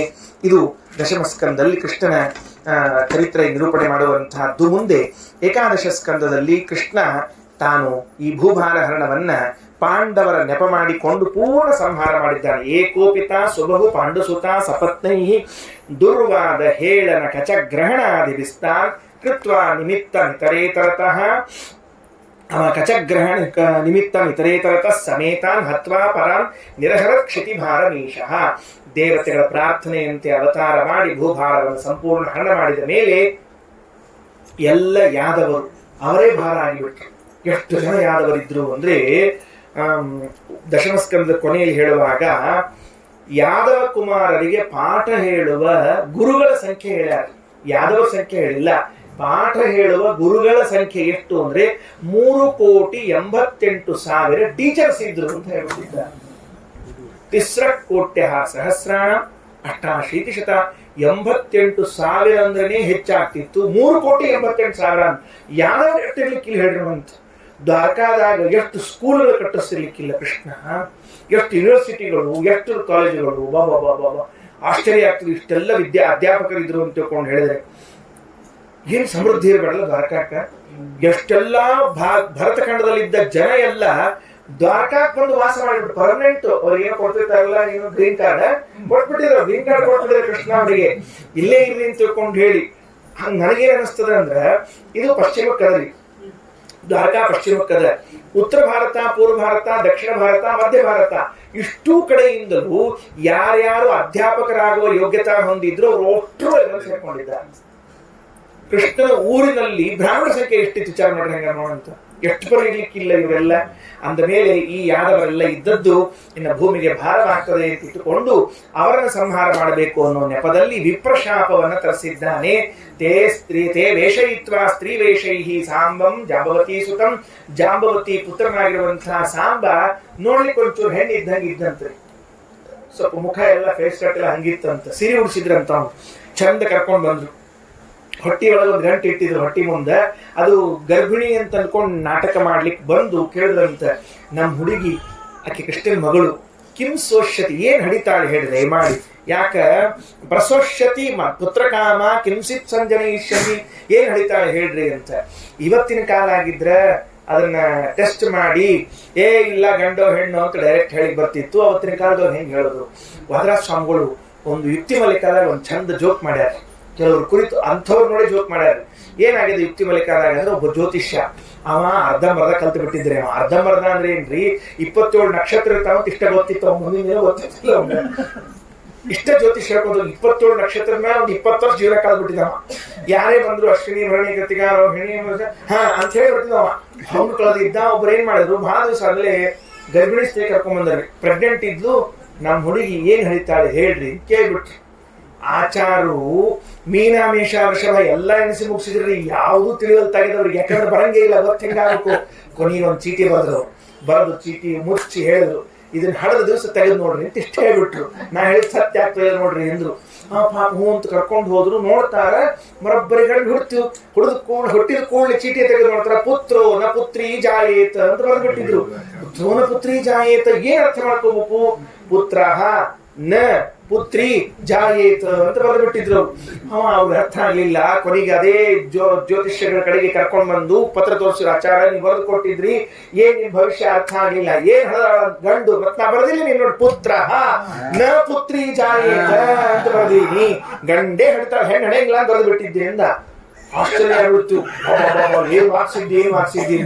ಮುಂದೆ ಆಮೇಲೆ ಹೆಂಡತಿ ಬಂದು ಅವರೆಲ್ಲ ಹೋದ್ಮೇಲೆ ಕೇಳಿ, ಅಕಸ್ಮಾತ್ ಏನಾದ್ರು ಅವಕ್ಕೆ ಹೆಣ್ಣು ಹೇಳಿದ್ರಿ ಏನ್ ಮಾಡ್ತಿದ್ರಿ ಕೇಳಿ, ಹುಚ್ಚಿ ನಕಾರ ಈ ಕಡೆ ಹಚ್ಚಿಬಿಡ್ತಿದ್ದೆ ಅಂದ. ಪುತ್ರ ನ ಪುತ್ರಿ ಜಾಯೇತ ಅಂತ ಹೇಳ್ತಿದ್ದೆ ಅಂತ. ಸಿಂಪಲ್ ರೀ. ನಡು ಇಟ್ಬಿಟ್ರೆ ಎಕಡೆ ಬೇಕಾದ್ರೆ ಹಚ್ಕೋಬಹುದು. ಪುತ್ರ ನ ಪುತ್ರಿ, ಪುತ್ರ ನ ಪುತ್ರಿ ಹಿಂಗೆ ಹೇಳ್ಬೇಕ್ರಿ ಜ್ಯೋತಿಷ್ಯ ಯಾವಾಗ್ಲೂ. ಅಂದ್ರೆ ಎಂದೂ ಕೈಗಳು ಬಂದಿರಬಾರದು. ಹಂಗಾಗಿ ಏನ್ ಹೇಳ್ತಾರೆ ಹೇಳ್ರಿ ಅಂತ ಕೇಳಿದಂತ ಮುಸಲ ಕುಲನಾಶನಂ ಅಂತ ತಿಳ್ಕೊಂಡು ಹೇಳಿ ನಿಮ್ ವಂಶವನ್ನೇ ನಾಶ ಮಾಡುವಂತ ವನಕೆ ಹಿಡಿತದೆ ಅಂತ ಹೇಳಿದಾಗ ಆಹುಕ ಮಹಾರಾಜ ಆ ವನಕೆಗೆ ಒಂದು ಸರಿಯಾದ ಗತಿ ಕಾಣಿಸ್ತಾ ಇದ್ದಾನೆ. ಕೃಷ್ಣ ತಾನು ಹೊರಡುವಕ್ಕಿಂತ ಮೊದಲು ತನ್ನ ತಂದೆ ತಾಯಿಗಳಾದ ವಸುದೇವ ದೇವಕಿಯರಿಗೆ ನಾರದರ ಕಡೆಯಿಂದ ಉಪದೇಶವನ್ನು ಮಾಡಿಸ್ತಾನೆ. ತಾನು ಸ್ವತಃ ತಾನು ಹೋದ ಮೇಲೆ, ಕೃಷ್ಣ ಈ ಭೂಮಿಯಿಂದ ಹೋದ ಮೇಲೆ ಏನ್ ಉಳಿಬೇಕು ಅಂತ ಕೇಳಿದ್ರೆ ಈ ಭೂಮಿಯಲ್ಲಿ ಜ್ಞಾನ ಉಳಿಬೇಕಲ್ಲ, ಜ್ಞಾನ ಮಾರ್ಗ ಹೋಗ್ಬಾರ್ದಲ್ಲ. ಅದಕ್ಕೆ ಒಬ್ಬ ಉತ್ತರಾಧಿಕಾರಿಯನ್ನು ತಯಾರು ಮಾಡಿದ್ದಂತೆ. ನೋಡ್ರಿ, ಕೃಷ್ಣ ಹೇಳ್ಕೊಡ್ತಾನೆ, ಸಮರ್ಥನಾದ ಉತ್ತರಾಧಿಕಾರಿಯನ್ನು ನಾವು ತಯಾರು ಮಾಡದೆ ಸತ್ರೆ ಅದು ನಮ್ಮ ಜೀವನದ ದೊಡ್ಡ ದೋಷ. ಮಾಡ್ಲೇಬೇಕು ನಾವು ಉತ್ತರಾಧಿಕಾರಿಯನ್ನು, ಹೆಂಗೆ ಇರ್ಲವ. ನಮಗೇನಾಗ್ಬಿಡ್ತದೆ, ಎಲ್ಲವ ಮುಂದೆ ಬರ್ತಾನೋ ನಮ್ಕಿಂತ ಮ್ಯಾಲೆ ಹೋಗ್ತಾನೋ ಅನ್ನೋ ಗಡಿಬಿಡಿಗೆ ಗಾಬರಿಗೆ ನಾವು ಯಾರನ್ನೂ ತಯಾರು ಮಾಡೋದೇ ಇಲ್ಲ. ಮಹಾ ಅಪರಾಧ ಇದು. ಹಿಂಗೆ ಎಂದೂ ಮಾಡಬಾರ್ದು. ನಮ್ಮ ಹಿರಿಯರು, ನಮ್ಮ ಪ್ರಾಚೀನರು ಎಂದೂ ಹಿಂಗ್ ಮಾಡಿಲ್ರಿ. ಉತ್ತರಾಧಿಕಾರಿಗಳನ್ನ ಫಸ್ಟ್ ಕ್ಲಾಸ್ ತಯಾರು ಮಾಡ್ರ ಅಂಥೇಳಿ ಉತ್ತರ ಕೀರ್ತಿಗಳು, ಲೋಕೋತ್ತರ ಕೀರ್ತಿ ಉಳ್ಳೋ. ವಿಚಾರ ಮಾಡಿ ನೋಡ್ರಿ, ಬ್ರಹ್ಮಣ್ಯ ತೀರ್ಥರು ಅಥವಾ ಶ್ರೀಪಾದರಾಜರು ವ್ಯಾಸರಾಜರನ್ನ ತಯಾರಿ ಮಾಡಿದಿಲ್ಲ ಉತ್ತರಾಧಿಕಾರಿಗಳನ್ನ. ಇವತ್ತಿಗೆ ನಾವು ವ್ಯಾಸರಾಜರನ್ನ ಕೊಂಡಾಡ್ತಿದ್ವಾ, ಶ್ರೀಪಾದರಾಜರನ್ನ ಕೊಂಡಾಡ್ತಿದ್ವಾ? ಚಾನ್ಸೇ ಇಲ್ಲ. ವಿಜೇಂದ್ರ ಸ್ವಾಮಿಗಳು, ಸುಧೀಂದ್ರ ತೀರ್ಥರನ್ನ, ರಾಯರನ್ನ ನಾವು ಯಾಕೆ ಕೊಂಡಾಡ್ತೀವಿ? ಉತ್ತರಾಧಿಕಾರಿಗಳನ್ನು ಸಮರ್ಥ ತಯಾರು ಮಾಡಬೇಕು. ಸುಧೀಂದ್ರ ತೀರ್ಥರು ರಾಯರನ್ನ ತಯಾರು ಮಾಡಿದ್ರು, ಅದ್ಭುತವಾಗಿ ತಯಾರು ಮಾಡಿದ್ರು. ಈ ಕಡೆಗೆ ಪರಂಪರೆ ರಘುತ್ತಮ ಸ್ವಾಮಿಗಳು, ರಘುವರ ತೀರ್ಥರು ಶಿಷ್ಯರ ತಯಾರು ಮಾಡಿದ್ರು. ಬಿಡ್ರಿ, ಅಕ್ಷೋಭ್ಯ ತೀರ್ಥರು ಟೀಕಾಕೃತ್ಪಾದರನ್ನ ತಯಾರು ಮಾಡಿದ್ದು. ಅವರೇ ಹೇಳ್ತಾರೆ, ಶುಕೋಭಿರ್ ಅಮೃತಪ್ರಾಯಿ ವಚೋಭಿರ್ ಅಮೃತಪ್ರಾಯಿ ಶಿಕ್ಷಿತಸ್ಯ. ನಮ್ ಗುರುಗಳು ನಮ್ಗೆ ಹೆಂಗ್ ಕಳಿಸ್ಕೊಟ್ಟಾರ? ಶುಕವತ್ ಶಿಕ್ಷಿತಸ್ಯಮೇ ಅಂತ ಗಿಳಿಗೆ ಹೇಳ್ದಂಗೆ ಹೇಳಿ ತಯಾರು ಮಾಡಿಸಿ ಕೊಟ್ಟಾರ ಪಾಠ ಅಂತ. ಉತ್ತರಾಧಿಕಾರಿಗಳನ್ನು ತಯಾರು ಮಾಡ್ಲೇಬೇಕು, ಜವಾಬ್ದಾರಿ. ಕೃಷ್ಣ ಅಂದ ನಾನು ಯಾರು ತಯಾರು ಮಾಡಬೇಕು ಅಂತ ಉದ್ಧವನ ಇಟ್ಕೊಂಡ್ಬಿಟ್ಟ. ಅಲ್ರಿ, ಉದ್ಧವ ಯಾಕೆ ಬೇಕ್ರಿ ಅಂದ್ರೆ ಗುರುವಿನ ಅವತಾರ, ಗುರುಗ್ರಹದ ಅವತಾರ, ಗುರುದೇವತೆ ಬೃಹಸ್ಪತಿ ಆಚಾರ, ಅವನೇ ಜ್ಞಾನ ಇರ್ಲಿಕ್ಕೆ ಸರಿ ಅಂತ ಹೇಳಿ ಅವನಿಗಿಷ್ಟು ಉಪದೇಶವನ್ನ ಮಾಡಿದ್ದಾನೆ. ಉಪದೇಶವನ್ನ ಮಾಡಿ ಮುಗಿಸಿದ ಮೇಲೆ ಅದು ಆಯ್ತು, ಉಪದೇಶ ಎಲ್ಲ ಮುಗೀತು. ನೋಡು, 3 ವರ್ಷ ಸರಿಯಾಗಿ ನೀನು ಬದರಿಯೊಳಗಿರು. ಬದರಿ ಕ್ಷೇತ್ರದಲ್ಲಿ 3 ವರ್ಷ ಇರಬೇಕು. ಅದಾದ ಮೇಲೆ ಮತ್ತೆ ನಾನು ಸ್ವರ್ಗಾರೋಹಣವನ್ನ ಮಾಡ್ತೀನಿ. ಆ ಕಾಲದಲ್ಲಿ ಪುನಃ ಬಾ, ಮತ್ತಿಷ್ಟು ನಿನಗೆ ಉಪದೇಶವನ್ನ ಮಾಡ್ತೀನಿ ಅಂತ ತಿಳ್ಕೊಂಡು ಉದ್ಧವನ ಕೊಟ್ಟು ಕಳಿಸ್ಬಿಟ್ಟ. ಉದ್ಧವ ಬದರಿ ಕ್ಷೇತ್ರದಲ್ಲಿ 3 ವರ್ಷ ಇದ್ದಾನಂತೆ. ಏನ್ ಹೇಳ ಗೊತ್ತಾ ಕೃಷ್ಣ? ನಿತ್ಯ ಅಲಕನಂದ ನೋಡು ಅಂತ ಹೇಳಿದ್ದ. ಶ್ಲೋಕಗಳೆಲ್ಲ ಅದ. ನಿಜವಾಗ್ಲೂ ಬಹಳ ದುಃಖ ಆಗ್ತದೆ ಹಿಂಗೆಲ್ಲ ಸಪ್ತಾಹದಲ್ಲಿ ಹೇಳೋದು ಅಂದ್ರೆ. ಬಹಳ ಅನ್ಯಾಯ, ಭಾಗವತಕ್ಕೆ ಹೇಳೋದು ಬಹಳ ದುಃಖ. ಆದ್ರೆ ಏನ್ ಮಾಡ್ಲಿಕ್ಕೆ ಬರೋದಿಲ್ಲ, ಸಪ್ತಾಹನೇ ಕೇಳಬೇಕು ಅಂತ ಎಲ್ಲ ಅಪೇಕ್ಷೆ ಇದರಿಂದ ಅಷ್ಟೇ ಹೇಳ್ಬೇಕಾಗ್ತದೆ ನಾವು. ಅದನ್ನ ನೋಡಿದ್ರೆ ಸಾಕಂತ ಅಲಕನಂದ. ಏನ್ ಬೇರೆ ಮಾಡ್ಬೇಡ, ನೀನು ಸ್ನಾನ ಮಾಡೋದು ದೂರ, ಈ ಕ್ಷಯ ಅಲಕನಂದಾದ್ಯ ಬರೇ ನೋಡ್ತಾ ಇರೋ ಸಾಕು ಅಂತ ಹೇಳ್ತಾ ಇದ್ದ. ಆ ಕ್ಷೇತ್ರವಾಸ, ಬದರಿ ಕ್ಷೇತ್ರವಾಸ ಮಾಡು, ಅಲಕನಂದ ನೋಡು. ಈ ಕ್ಷಯ ಅಲಕನಂದಾಯ ವಿದೂತ ಕ್ಲೇಶ ಕಲ್ಮಷಃ ವಸಾನಃ ವಲ್ಕಲಾನ್ಯಂಗ ತತ್ರ ಮತ್ಪಾದ ತೀರ್ಥೋದೈಹಿ ಸ್ನಾನೋಪಸ್ಪರ್ಶನ ಶುಚಿ. ಮೊದಲು ನೋಡಿ ಪುಣ್ಯ ಸಂಪಾದನೆ ಮಾಡು, ಆಮೇಲೆ ಸ್ನಾನ ಮಾಡಿ ಸಂಪಾದನೆ ಮಾಡು, ಆಮೇಲೆ ಅದರಿಂದ ಆನ್ಹಿಕಗಳನ್ನು ಮಾಡಿಕೊಂಡು ಸಂಪಾದನೆ ಮಾಡು ಅಂತ ಕೃಷ್ಣ ಹೇಳಿಕೊಟ್ಟು ಕಳಿಸಿದ್ದಾನೆ. ಉದ್ಧವ ಹೋದ, ಅಲ್ಲೇ ಇದ್ದ 3 ವರ್ಷಗಳ ಕಾಲ ಆ ರೀತಿಯಾಗಿ ಸ್ನಾನಾನ್ಹಿಕಗಳನ್ನು ಮಾಡಿಕೊಂಡು ಬದರಿ ಕ್ಷೇತ್ರದಲ್ಲಿ ವಾಸ ಮಾಡುವಂತಹ ಋಷಿಗಳಿಗೆಲ್ಲ ಭಗವಂತ ಮಾಡಿದ ಉಪದೇಶವನ್ನ ಮಾಡ್ತಾ ಇದ್ದಾರೆ. ಕೊನೆಯಲ್ಲಿ ಬಂದಾಗ ಕೃಷ್ಣ ಹೇಳಿದಂತೆ, ಇನ್ನ ಪುನಃ ನೀನು ಬರಬೇಡ, ನಾನು ಇಲ್ಲಿಂದ ಪರಂಧಾಮಕ್ಕೆ ಹೊರಟಿದ್ದೇನೆ, ನಂದಾದ್ಮೇಲೆ ನೀನು ಹೊರಟು ಹೋಗು ಅಂತ ತಿಳಿದುಕೊಂಡು ಹೇಳಿದ್ದಾನೆ ಅಂತ ತಿಳಿಸಿದ್ರು. ಅಂತೂ ಕೃಷ್ಣ ಪರಮಾತ್ಮ ಉಪದೇಶ ಮಾಡಿ ಕಳಿಸಿದ. ಬ್ರಹ್ಮಾದಿ ದೇವತೆಗಳು ಬಂದರಂತೆ. ಅಥ ತತ್ರ ಅಗಮದ್ ಬ್ರಹ್ಮ ಭವಾನ್ಯಾಚ ಸಮಂ ಭವಃ ಮಹೇಂದ್ರ ಪ್ರಮುಖ ದೇವಾಹ ಮುನಯ ಸಪ್ರದೇಶ್ವರಾಹ. ಎಲ್ಲರೂ ಬಂದು ಭಗವಂತನಿಗೆ ತನ್ನ ಲೋಕಕ್ಕೆ ಪ್ರಯಾಣ ಬೆಳೆಸಲಿ ಅನ್ನೋದಕ್ಕೆ ಪ್ರಾರ್ಥನೆಯನ್ನು ಮಾಡ್ತಾ ಇದ್ದಾರೆ. ದೇವರು ಅಲ್ಲಿಂದ ಹೊರಟು ನಿಂತಿದ್ದಾನೆ. ಎಲ್ಲ ಯಾದವರಿಗೆ ಆ ವನಕೆಯ ನೆಪವನ್ನ ಮಾಡಿಸಿ ಸಂಹಾರವನ್ನ ಮಾಡಿದ. ಇಲ್ಲಿಂದ ಹೊರಟು ನಿಲ್ಲುವಾಗ ಕೃಷ್ಣ ವಿಚಾರ ಮಾಡಿದಂತೆ, ಇಲ್ಲಿಂದೇನೋ ನಾನು ಹೊರಟು ಬಿಡ್ತೀನಿ, ಮುಂದೆ ಭೂಮಿಯಲ್ಲಿ ನನ್ನ ಒಂದು ಅಸ್ತಿತ್ವ ನನ್ನೊಂದು ಇದು ಇರಬೇಕಲ್ಲ, ಅದೇನ್ ಮಾಡಬೇಕು ಅಂತ ಹೇಳಿದಾಗ 5 ರೂಪದಿಂದ ಕೃಷ್ಣ ಹೊರಟಿದ್ದಾನಂತೆ. ಒಂದು ರೂಪ ಮೊದಲಿಗೆ ತೆಗೆದುಕೊಂಡ ಕೃಷ್ಣನೇ 5 ಕೃಷ್ಣನಾಗಿದ್ದಾನೆ ನೋಡಿ. 5 ಕೃಷ್ಣ ರೂಪಗಳಿಂದ ಪರಂಧಾಮ ಯಾತ್ರೆ ಮಾಡಿದ್ದು. ಒಂದು ಮೇಲೆ ಮೂಲ ರೂಪದಲ್ಲಿ ಸೇರಿದ್ದಂತೆ. ಎಲ್ಲಿ ಮೇಲು ರೂಪದ ಅನಂತಾಸನ ಇದೆಯಲ್ಲ, ಅಲ್ಲೇನು ಶ್ವೇತದ್ವೀಪ ಅನಂತಾಸನ ವೈಕುಂಠಗಳು ಅಂತ ಏನ್ ಹೇಳ್ತಿರ್ತೀವಿ, ಅಲ್ಲಿ ಅನಂತಾಸನದಲ್ಲಿ ಭಗವಂತ ಮಲಗಿದ್ದಾನಲ್ಲ, ಆ ರೂಪದಿಂದಲೇ ಪದ್ಮನಾಭ ರೂಪದಿಂದಲೇ ಉಳಿದೆಲ್ಲ ರೂಪಗಳು ಹೊರಗೆ ಬಂದದ್ದು. ಹಿಂಗಾಗಿ ಮತ್ತೆ ಅಲ್ಲೊಂದು ಒಳಗೆ ರೂಪ ಹೋಗ್ಬೇಕು ಅಂತ ಹೋಯ್ತಂತೆ. ಬ್ರಹ್ಮದೇವರು ಏನ್ ಕೇಳ್ಕೊಂಡಿದ್ರು ಅಂದ್ರೆ ಪರಮಾತ್ಮಗ ಎಲ್ಲಾನು ನಿಂದ ಯಾವ್ದ್ಯಾವ್ದು ಅವತಾರ ಆಗ್ತಾವ, ಒಂದೊಂದು ಮೂರ್ತಿ ನನಗೆ ಬೇಕೇ ಬೇಕು, ದಿವಸ ಪೂಜಾ ಮಾಡ್ಲಿಕ್ಕೆ ಅಂತ ಕೇಳ್ಕೊಂಡಿದ್ರಂತ. ಅವರಿಗೆ ಬಹಳ ತಾಳ್ಮೆ ಇರ್ಬೇಕ್ರಿ ಬ್ರಹ್ಮದೇವರಿಗೆ. ಅಥವಾ ಇನ್ನೇನು ಉದ್ಯೋಗ ಇರ್ಲಿಕ್ಕಿಲ್ಲ. ನಮ್ಮಲ್ಲಿ ಒಂದೇನ್ರ ಹಿಂಗೊಂಚೂರು ಹೆಚ್ಚಿನ ಅನುಸಂಧಾನ ಮಾಡಬೇಕು ಅಂತ ಬಂದ್ಬಿಟ್ರೆ ಪೂಜೆ ಮುಗಿಯಂಗೇ ಇಲ್ಲ ಅಂತ ಅನಿಸ್ಬಿಡ್ತದ. ಯಾವಾಗೋ ಏನೋ ಅದಕ್ಕೆ ನಾವು ಪೆಟ್ಟಿಗೆ ಬೇರೆ ಬೇರೆ ಮಾಡ್ಕೊಂಡಿರಿ. ಒಂದಿಷ್ಟ ಪೆಟ್ಟಿಗೆ, ಒಂದಿಷ್ಟು ಪೆಟ್ಟಿಗೆ, ಎಷ್ಟೆಷ್ಟು ಪೆಟ್ಟಿಗೆಗಳು ಎಷ್ಟೆಷ್ಟವ ಅಷ್ಟಷ್ಟು ಪೆಟ್ಟಿಗಿರಿ. ಯಾಕಂದ್ರೆ ಯಾವ್ದ್ರಿಂದ ತೀರ್ಥ ಬೇಗನೆ ಆಗ್ತದೋ ಆ ಪೆಟ್ಟಿಗೆಯಿಂದ ನಮ್ ಕೆಲಸ. ಕೆಲವರು ಇನ್ನೂ ಚಂದ ಮಾಡ್ಕೊಂಡಾರ್ರಿ, ಜನಿವಾರಕ್ಕೆ ಒಂದು ಸುದರ್ಶನ ಹಾಕೊಂಡ್ಬಿಟ್ಟಾರ. ಏನು ತೀರ್ಥವಿಲ್ಲೋ ತಗೋ ಅದಕ್ಕೊಂದು ಹೆಸರದ ಬಿಸ್ಕಿಟ್ ತೀರ್ಥ ಅಂತ ಅದಕ್ಕೆ ಹೆಸರು. ಬಿಸ್ಕಿಟ್ ತೀರ್ಥ ಅಂತ, ಯಾಕಂದ್ರೆ ಬಿಸ್ಕಿಟ್ ಹಂಗೆ ಇದ್ದಿರ್ತಾರ ಚಾ ಒಳಗೆ. ಅದಕ್ಕೆ ಶಾಲಿಗ್ರ ಸುದರ್ಶನವನ್ನ ಬಿಸ್ಕಿಟ್ ತೀರ್ಥ ಸಮರ್ಪಯಾಮಿ ಅಂತ ಹಾಕ್ಬಿಡ್ತಾರ ಅಷ್ಟೇ ಕೆಲಸ. ಹಿಂಗಾಗಿ ಹಂಗ ಮಾಡ್ಬಾರ್ದ. ಮತ್ತ ಚಲೋತ್ನಾಗಿ ಅದಕ್ಕೆ ಹೇಳಿದ್ರು ಆಯ್ತಂತೂ. ಮತ್ತ ಎಲ್ಲ ರೂಪಗಳು ಬೇಕು ಅಂತ ಬ್ರಹ್ಮದೇವರು ಕೇಳ್ಕೊಂಡ್ರಿಂದ ಬ್ರಹ್ಮದೇವರಿಗೆ ಒಂದು ರೂಪ, ಶಿವ ತನಗೊಂದು ಬೇಕು ಅಂತ ಕೇಳ್ಕೊಂಡಿದ್ದ ಕೃಷ್ಣ ರೂಪವನ್ನ. ಯಾಕೋ ಮಹಾರಾಯ ಅಂತ ಕೇಳಿದ ದೇವ್ರು, ಸ್ವಾಮಿ ಪಾರ್ವತಿ ಒಬ್ಬಳಿದ್ದಾಳ, ಆಕಿನ ನಿಯಂತ್ರಣ ಮಾಡೋದು ಕಷ್ಟ ಆಗ್ಯದ, ನೀವು 16,008 ಮಂದಿ ಹೆಂಗ್ ಕಂಟ್ರೋಲ್ ಮಾಡಿಯಪ್ಪ. ಆ ರೂಪ ನೋಡ್ತಿದ್ದಾಗೆಲ್ಲ ಉತ್ಸಾಹ ಬರ್ತದೆ, ಪಾರ್ವತಿ ಅಂತ ಕರೆದು ಉತ್ಸಾಹ ಬರ್ತದೆ. ಅದಕ್ಕೆ ಒಂದು ರೂಪ ಇರ್ಲಿ ಅಂತ ನಾ ಹೇಳಿಲ್ಲ, ಅದಕ್ಕೆ ಹೇಳಿದ್ರು ಅದಕ್ಕೆ ಇರ್ಲಿ ಅಂತ 3 ಆಯ್ತು.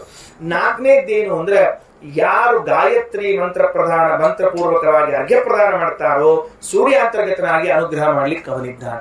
ಇನ್ನು ಮತ್ತೆ ಕೃಷ್ಣ ಮಂತ್ರವನ್ನು ಯಾರು ಜಪ ಮಾಡ್ತಾರೋ ಅವರಿಗೆ ಫಲ ಕೊಡುವುದಕ್ಕಾಗಿ ಒಂದು ರೂಪದಲ್ಲಿ ಭಗವಂತ ಇಲ್ಲಿಯೇ ವಾಸ ಮಾಡಿದ್ದಾನೆ ಅಂತ ಹೀಗೆ ಅವನ ಕಥೆಯನ್ನೆಲ್ಲ ವಿಸ್ತಾರವಾಗಿ ನಿರೂಪಣೆ ಮಾಡ್ತಾರೆ.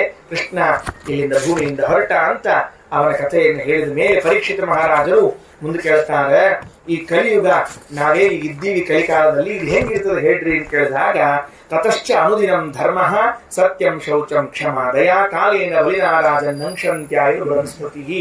ಕ್ರಮವಾಗಿ ಈ ಕಲಿಕಾಲದಲ್ಲಿ ಎಲ್ಲ ಧರ್ಮ ಹಾಳಾಗಿ ಹೋಗ್ತದೆ, ಹಾಸವಾಗ್ತಾ ಹೋಗ್ತದೆ.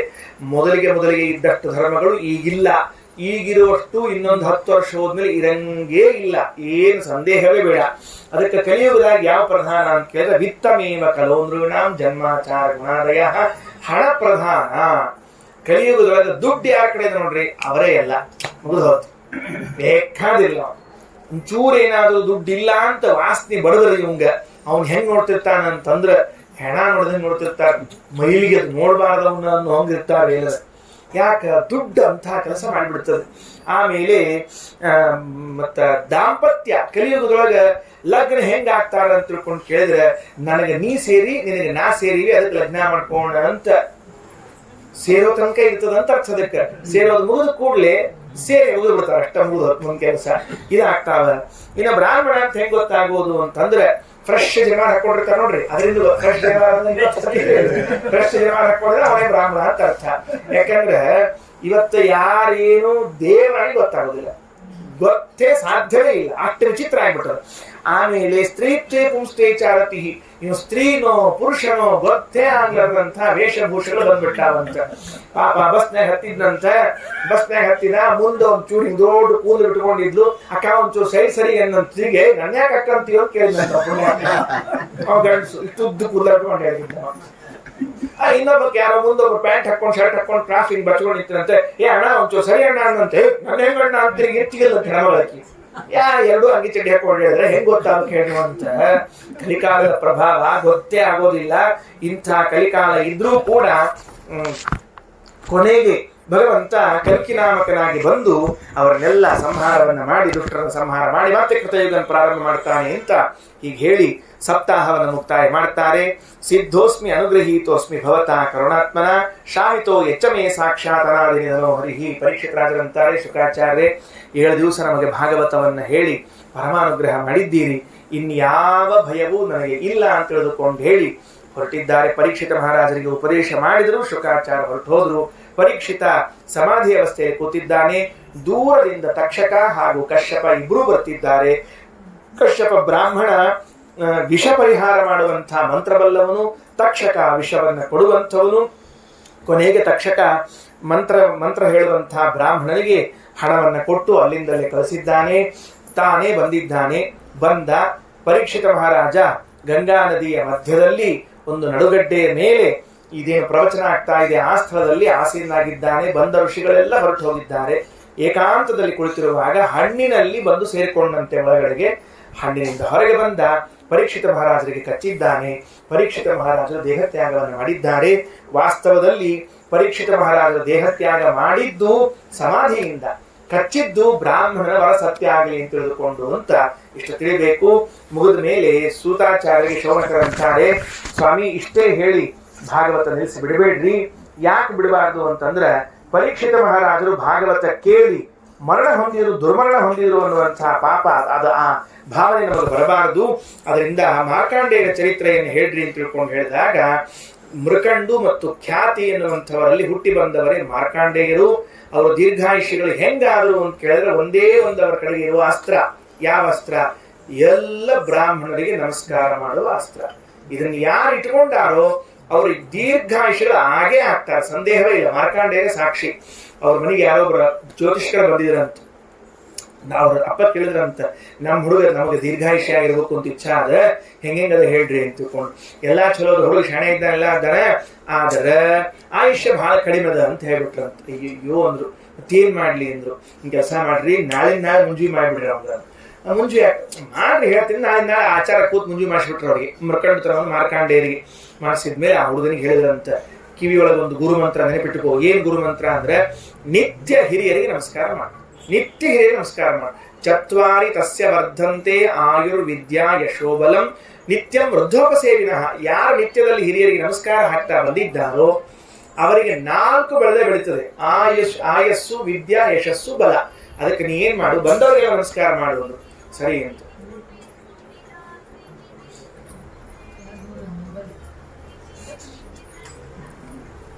ಮಾರನೇ ದಿವಸ ಮುಂಜರಿ ಆಗ್ಯದ. ಮಾರನೇ ದಿವಸ ಹೊರಗೆ ಹೊಂಟ.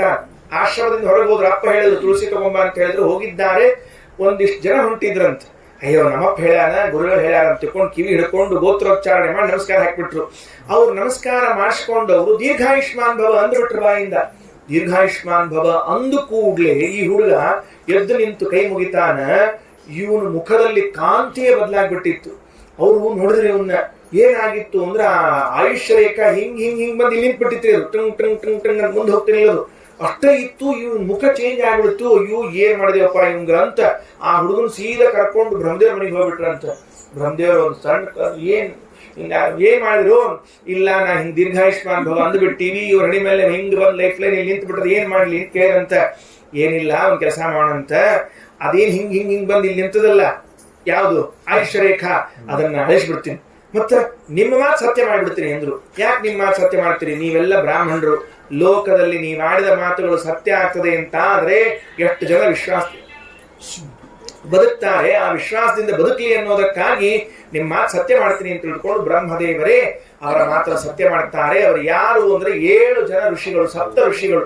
ಅವರು ಅಷ್ಟು ದೀರ್ಘಾಯುಷ್ಮಾನ್ ಭವ ಅಂದದಕ್ಕೆ ಇವ್ರು 7 ಮನ್ವಂತರಗಳ ಕಾಲ ಬದುಕಿ 8ನೇ ಮನ್ವಂತರಕ್ಕೂ ಉಳ್ಕೊಂಡ್ಬಿಡ್ತಾರೆ.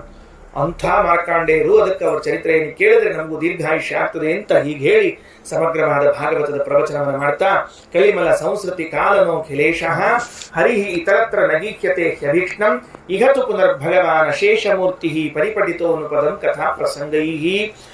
ಯಾಕೆ ಭಾಗವತಕ್ಕೆ ಮಹತ್ವದ ಅಂತ ಕೇಳಿದ್ರೆ, ಕಲಿಕಾಲದಲ್ಲಿ ಇದ್ದೇವೆ, ವಿಶೇಷವಾಗಿ ನಮ್ಮನ್ನು ನೋಡಿಕೊಂಡೇ ಬರೆದಿದ್ದಾರೆ ವೇದವ್ಯಾಸ ದೇವರು.